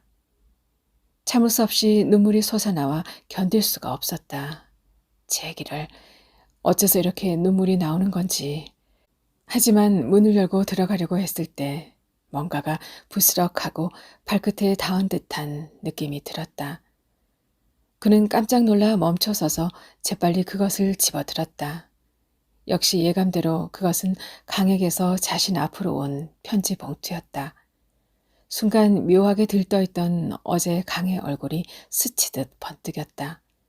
얼른 창가로 달려가 봉투를 열려고 했지만 누군가가 그걸 먼저 개봉해 본 듯한 흔적이 남아 있었다. 봉한 부분이 심하게 벌어져 있었던 것이다. 하지만 그걸 신경 쓸 여유는 없었다. 서둘러 내용을 꺼내 펼치고 숨을 가다듬고 차분히 읽어가는 중에 목소리가 희미하게 떨리기 시작하는 걸 느꼈다. 최짱, 신주쿠까지는 왔는데 도저히 집으로 들어갈 용기가 없어 그 길로 오에노역으로 달려왔습니다. 아내에게는 갑자기 출장받아 구성되어 동북지방으로 한 달 정도 갔다 온다고 간단히 이 편지와 함께 엽서를 띄워둡니다. 내 일생이 걸린 중요한 일이라 회사에는 고향 아버지의 급한으로 일단 귀국한다고 편지를 냈습니다. 지금부터 나는 홋카이도로 갈 겁니다. 순간 불길한 예감을 떨쳐낸 듯 그는 한숨을 쉬었다. 하지만 그 다음에 엄습해오는 불안한 마음으로 몸을 떨었다. 옆방에서는 강의 아내가 오열하는 소리가 드높아져 간다. 그녀가 불안한 생각이 들어 이 편지를 읽었구나 하고 순간 생각했다. 그는 다시 서둘러 그 다음을 읽었다. 번개가 쉴 새 없이 잇따라 불길하게 번쩍번쩍 편지를 비추며 그의 마음을 재촉한다. 한 달 후에는 아이도 태어날 거고 또 마누라와 아기를 처가에 보내려고 해도 돈이 필요한 처지라. 오늘 간신히 가는 여비만 손에 들어왔습니다. 거기 가면 여비도 받을 수 있고 임금이 하루에 5인인 데다가 식사도 준다고 하니까 한 달만 일해도 3, 5, 15, 150에는 될 것이니. 정신을 차리고 보니 그는 편지를 쥔 채로 한동안 망연자실에 있었다. 강은 대체 또 무슨 반가운 일을 생각해낸 걸까? 도대체 홋카이도에 어디로 무슨 일을 하러 가는 걸까? 분명 광산임이 틀림없다. 그러자 그는 지금까지 들어왔던 감옥방이라는 것을 떠올리고 전기 충격을 받은 듯 경직되었다. 설마 하고 그는 머리를 흔들며 강하게 부정하려고 했다. 그러나 결코 그런 일이 없더라도 대체 그 일은 비 오는 날이나 눈 오는 날을 불문하고 매일같이 일할 수 있는 직업일까? 게다가 날이 갈수록 쇠약해지는 듯하던 그 몸으로 또 그 끔찍한 산 일을 견뎌낼 수가 있을까? 그는 자칫하면 이 비극의 책임이 모두 자신에게 덮쳐오는 듯한 생각마저 들었다. 헤어나려고 하면서도 고단한 생활의 심연으로 빠져들어 운신도 할 수 없는 강의 처지에서 그는 자신의 모습을 발견했던 것이다. 그리고 사실 강이 몇 년 동안의 소망이던 영화 회사에 들어간 것도 그것이 설사 이상한 연줄이 닿아서이긴 했지만 동성 자신이 주선해 주었기 때문이다. 아무도 먼 데까지 차를 몰아가고 싶어 하지 않은 요즘에 고흐까지 뜻밖의 일로 급하게 가야 한다는 손님을 흔쾌히 태워주었는데 갑자기 이야기가 영화 쪽으로 흘러가다가 그 사람이 마침 영화 회사의 주인이었는데 어쨌거나 당신 친구라면 받아주겠다고 하여 채용이 되었던 것이다. 그러나 그것은 오히려 결국 그를 옴짝달싹도 할 수 없는 공궁 속으로 몰아넣은 게 아닐까. 동성은 풀이 죽어 쓰러질 듯 창가에 기대 줄기차게 내리는 비를 맞고 있는 덤불길을 넋을 잃고 바라보았다. 그러자 어느새 그 주변의 홋카이도의 산속으로 하염없이 들어가는 표표한 검고 큰 강명선의 그림자가 하나 가득 떠오른다. 그것이 얼마나 슬프게 보이는지 몰랐다. 발돋움을 해서라도 뛰어오르려고 할 때 적어도 자신들은 그렇게 애를 쓰면 쓸수록 점점 깊이 진창 속으로 발을 딛기만 하는 게 아닌가. 그때 쏴 하고 엄청난 기세로 비가 거세지고 폭풍은 휘몰아쳐 창을 흔들며 요란한 소리를 냈다. 눈앞 가득히 물안개가 피어오르고 지금까지 보았던 강의 그림자가 씻은 듯 사라지려고 할 때는 그는 왠지 놀라 뒤로 물러서서 미친 사람처럼 발을 동동 구르며 단말마의 비명을 지르기 시작했다. 싫어, 싫어, 싫어, 싫어. 6. 갑자기 그날 밤부터 강명선의 아내가 심한 복통을 호소하기 시작했다. 커다란 정신적인 타격을 받은 후인 만큼 어쩌면 해산이 빨라져서 진통을 일으키는 건지도 몰랐다. 물론 전기가 들어오지 않아 방 안은 캄캄하다. 빗줄기가 가늘어지고 창을 때리는 바람이 시끄러울 뿐이었다. 그러나 가끔씩 그녀가 내지르는 비명소리는 음산하게 울려 퍼졌다. 아이고, 아이고 하고 울부짖거나 끙끙 신음을 내기도 하여 온 집안을 불안에 휩싸이게 했다. 보통 때는 말이 없고 얌전한 것 같지만 일단 이런 상황이 되자 있는 대로 호들갑을 떨며 엄살을 부려 사람을 잠시도 가만히 놔두지 않는 것이었다. 하지만 역시 그녀의 처지를 보면 그야말로 격렬한 통증은 제쳐놓고라도 초조, 불안, 고뇌, 공포가 그녀를 산산조각 내고 있는 게 틀림없었다. 겉으로는 설사 안타까움을 느끼게 하는 부부일 망정 그녀도 내심으로는 남편이 몹시 초조하게 조바심을 치고 있음을 알았던 것이다. 그런데도 자기는 지난 며칠 동안 얼마나 말로라도 남편을 윽박지르고 악다구니를 퍼부어댔던가. 막노동꾼 주제에 용케도 나를 속여 결혼했다는 둥, 사기꾼이라는 둥, 내 신세를 어떻게 할 것이냐는 둥, 그에 대한 후회도 그녀를 무참하게 괴롭히고 있었다. 남편의 갑작스런 엽서를 현관 끝에서 집어들었을 때는 이미 얼핏 집히는 데가 있었던 것이다.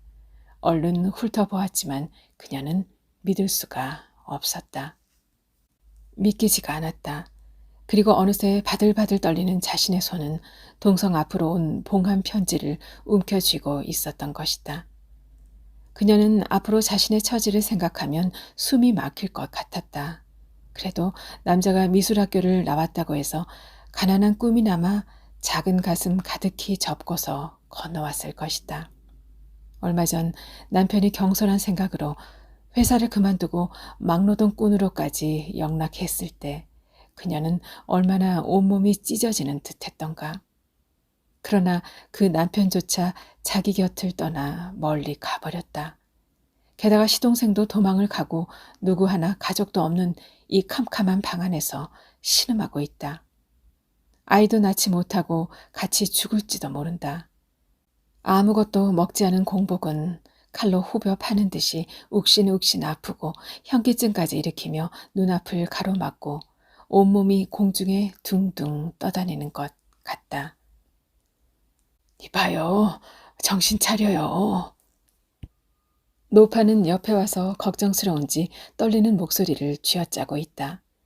평소에는 뒤에서 앞니 빠진 입을 삐죽거리며 고약한 강의 아내의 심보를 사정없이 나무라던 그녀였지만 이런 지경이 되니 천성이 눈물 많은 성품으로 바뀌는 것이었다. 그렇게 뒤로 자빠지면 아기한테 나쁘잖아. 아주머니, 아주머니. 왜 그래? 저 죽을 것 같아요. 당치 않은 소리? 숨이 답답해요. 답답해. 창문을 열어주세요. 안 돼, 못 써. 그러다가 감기라도 걸리면 어쩌게. 자네 분명 아이를 낳으려는 거야. 아이고, 어머니, 어머니. 참아. 그러고 나서 안쪽으로 가면서 갑자기 소리쳤다. 여보, 여보. 만약 무슨 일이 있을지 모르니까 물 좀 끓여둬요. 그러자 안쪽에서 부스럭거리며 아버지가 일어나는 듯한 기척이 나는 것 같더니 어두워서 선반에 부딪혔던 모양이다. 그릇이 떨어져 깨지는 소리가 쨍그랑하고 들렸다. 이렇게 어두운 밤중에 강씨도 없는 상황에서 아이를 낳는 걸까? 추사는 특히 어렵다고 하던데 과연 또 태어난다 해도 이렇게 한 달이나 일찍 조산하면 모체나 어린 생명에는 아무 지장이 없는 걸까? 또 태어나면 그 다음부터는 어떻게 되는 걸까? 하지만 그런 걸 일일이 생각할 여유는 없었다. 단지 그는 지금 새롭게 태어날지도 모르는 어린 생명, 그 아이가 설사 또 아무리 괴로운 운명을 짊어지고 나온다 해도 이렇게까지 모체를 힘들게 한다는 데 대해 오히려 어떤 엄숙한 느낌이 들었다. 저 비명이야말로 태어나려는 존재 자신의 고통의 소리일지도 모른다. 아니, 우리 모두의 고통의 소리일지도 모르는 것이다. 그러나 실제로 자신의 일가는 뿔뿔이 흩어진 마음을 하나로 굳게 모아 지금 태어나려는 어린 생명을 위해 축복의 땀을 쥐고 있는 게 아닐까. 아버지도 평소 같으면 지금쯤은 술주정을 고래고래 하고 있을 시간이다. 그렇다. 어쨌거나 지금부터 아버지를 위로하고 또 젊은이다운 반발에서 집을 나와 노무자 합숙소로 가버린 소년도 데리고 와서 일가의 마음을 하나로 모아 강명선의 비장한 부재를 지키고 새로 태어나는 아이나 산모의 귀중한 생명을 위해 힘을 합쳐야만 한다. 집주인과도 단판을 짓고 전기회사와도 협상을 해야만 한다. 그러자 뭔가 안도감 같은 것이 어깨를 가볍게 하는 느낌이었다. 옆방에서 어머니가 성냥을 켜는 소리가 들린다. 비축해 두었던 초에 불을 붙이고 있는가 보다. 희미한 빛이 임산부의 방에서 동성의 칸막이 방 판자 사이로 힐끗힐끗 새어 들어왔다. 그녀는 여전히 듣기 괴로울 정도로 신음을 내지르고 있다. 하지만 동성은 바로 그 방 안에서 비쳐드는 저 촛불처럼 희미하게 남아 구원의 빛이 천상을 향해 솟아오르는 듯한 생각이 드는 것이었다. 최짱! 최짱! 그때 갑자기 안쪽 방에서 부르는 소리가 났다. 튕기듯이 상체를 일으키며 예 하고 묘하게 갈라지는 소리로 대답을 하며 일어섰다. 그리고 대체 어찌된 일인지 싶어 조용히 장지문을 열고 아버지가 있는 방으로 들어가 보았다. 아버지는 석유 상자 위에 촛불 하나를 켜놓고 그 옆에 무릎을 꿇고 앉아 붓을 들고 두루마리 종이 위를 꼼짝 않고 노려보고 있다. 그러나 아버지는 동성을 보더니 뭔가 거북한 듯 잠시 우물쭈물 하다가 지금 몇 시냐? 하고 불쑥 물었다. 8시예요. 동성은 벽시계로 다가가 어둠 속에서 바늘을 들여다보면서 말했다. 그래, 술시시구나. 아버지는 보일 듯 말 듯 고개를 끄덕이더니 경신년 음력 6월 병자일하고 중얼거리면서 그것을 쓰기 시작했다. 축시에 고고하고 우렁찬 목소리였다면 더할 나위가 없었겠다만. 그리고 나서 몹시 떨떠름한 표정을 지으면서 합숙소에 다녀오마 하며 중얼거렸다. 집안 사람한테 먼저 알려야지. 아버지도 마음에 캥기는 게 있었던 걸까. 동성은 자기도 모르게 웃음이 터질 것 같은 정도로 공허하고도 밝은 기분을 느끼면서 신발을 신고 밖으로 나왔다. 어느새 비는 완전히 개어있고 선로를 따라 무성한 덤불이 비에 젖어 반짝이며 빛나고 있었다. 시원한 바람이 불어왔다. 그런데 그는 건널목을 건너 합숙소로 가는 도중에 문득 건장한 체구를 가진 미륵이라는 남자를 발견하고는 얼른 달려갔다. 미륵은 내지의 모든 곳을 어디고 떠돌아다니지 않은 곳이 없다고 할 정도로 오랫동안에 걸친 파란 많은 노무자의 역사를 지니고 있었다. 그래서 그에게 홋카이도로 떠나간 강명선에 대한 걱정을 이야기하려고 했던 것이다. 그러나 어둠 속에서 얼굴을 마주하고 보니 미륵은 먼저 희죽이 웃으며 마늘 냄새 나는 입을 열었다. 자네 집에 있던 젊은이는 진짜 재미있는 녀석이더군. 강씨 동생 말인가요? 녀석. 아까 빗속에 이불을 끌어안고 뛰어들어오길래 어이 꼬마 노무자 하고 불렀더니 대바람에 난 노무자가 아니라고요. 노무자가 아니야. 내 놈들하고는 달라. 다르다고 하고 외치면서 울어대지 않는가? 그랬군요. 그래, 내가 또 내 놈은 아무리 속으로는 그렇게 생각하는지 모르지만 노무자 일을 하고 있으니 역시 노무자지 하고 대꾸를 해줬더니 이 점점 더 녀석의 말버릇이 재미있지 뭔가. 난 고학생이라고요. 학문하는 사람이에요. 노무자가 아니라고요. 하더니 결국은 미친놈처럼 달려들어서 모두들 한바탕 웃었지. 녀석은 전기를 매달아 혼자 구석쟁이로 가더니 당신들은 전기불 밑에서 노름이나 해. 술이나 마시라고. 난 학문을 하는 사람이야. 하며 서슬이 무섭더구먼. 어느새 합숙소 가까이까지 왔지만 불 켜진 창도 없는 판자 조각 울타리 안은 남자들로 들끓어 북새통이었다. 노래하는 사람, 소리 지르는 사람에 킬킬 웃어대는 사람, 두세 명은 허둥지둥 방 안에서 뛰어나오더니 어둠 속 어딘가로 도망쳐 사라졌다. 한동안 잠자코 있던 동상은 실은 그 아이 형 강씨가 홋카이도로 갔습니다. 하고 말했다. 뭐? 홋카이도 어디? 그걸 모르겠습니다. 혹시 감옥방이라도 들어갔으면 걱정입니다. 그런 거 없어. 걱정 말라고. 미륵은 딱 잘라 부정했다. 거기 가봐야 역시 노무자지. 잘할 걸세. 첫째, 우리 같은 사람은 감옥방 같은 데 들어가 봐야 금방 한통속이 되어 두드려 부셔버리기 때문에 이 무서워서 들여보내주지도 않아. 하고 말하더니 가슴을 한번 쭉 펴고 주먹을 휘두르며 서글픈 허세이긴 하지만 언제나처럼 으스대는 것이었다. 하지만 강 씨는 뭐 잘못될 일은 없을 걸세. 그리고 또 거기 가 있는 우리 동료도 그걸 알면 가만 내버려 두지 않을 거고. 나도 작년 여름에는 홋카이도 산속에서 일했는데 그때도 근처 감옥방에 신참 2~3명이 잡혀있다는 이야기를 듣고 5~60명이 몰려가서 도로 빼앗아 왔을 정도니까 그 점에서 조선인은 대단하다고. 그래요. 동성은 자기도 모르게 비로소 마음이 풀린 듯 표정을 누그러뜨리고 웃는 얼굴이 되었다. 물론 근거 없는 이야기라는 걸 알면서도 그래도 훨씬 마음이 가라앉으며 안심이 되는 듯했다. 아니 그보다는 오히려 억지로 그렇게 되려고 했다. 나도 설마 그런 일은 없을 거라고 생각은 하지만 그래도 걱정이 돼서.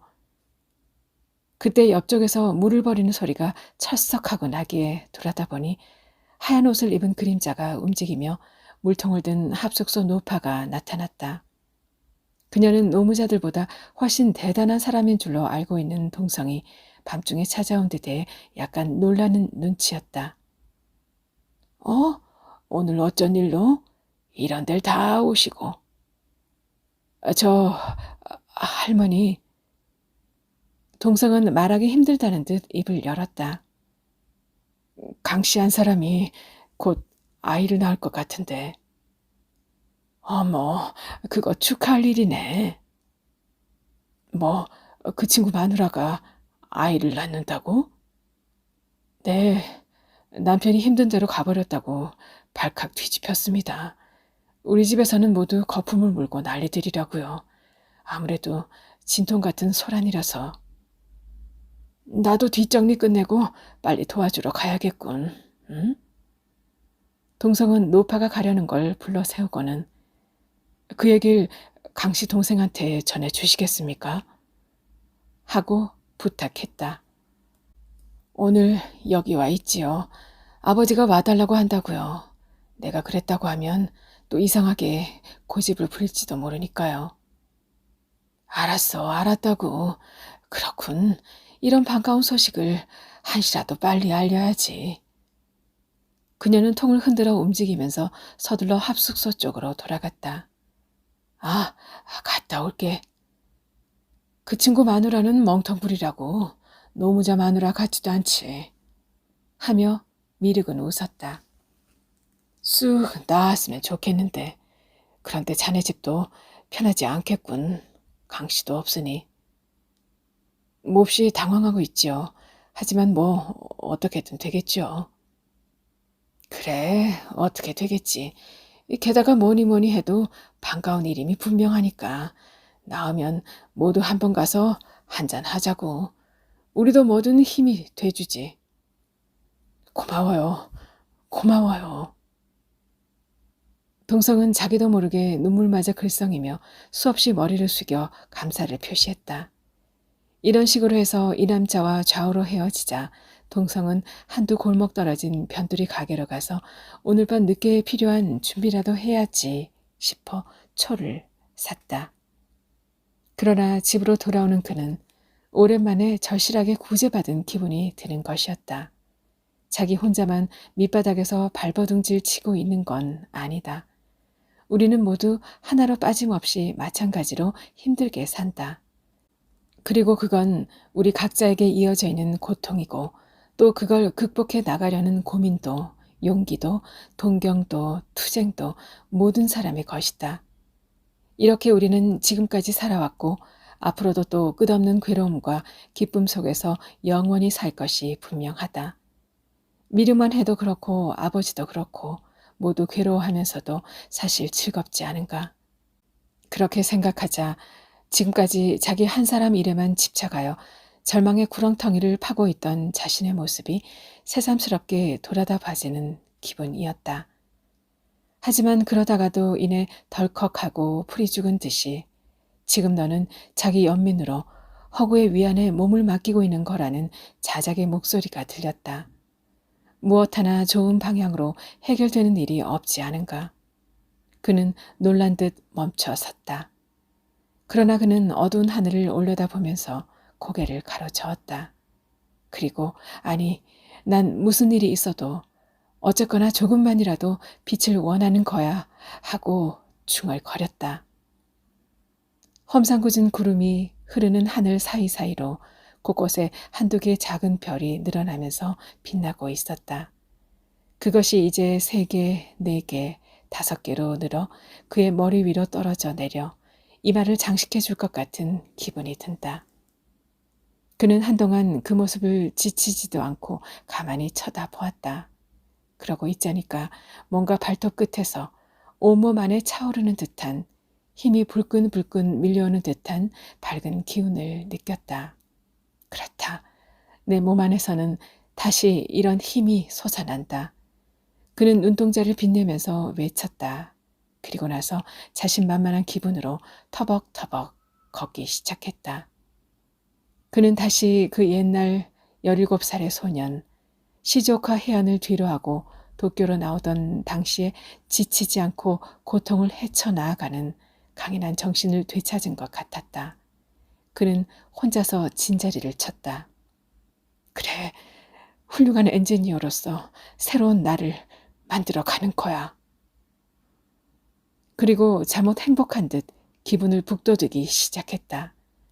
그러나 건널목을 건너 집 근처까지 왔을 때 그는 어라 싶어 그 자리에 우뚝 섰다. 자신의 집 주위를 한 남자의 검은 그림자가 배회하고 있는 것이 보인다. 어두운 밤이라 분명하게 보이지는 않는다.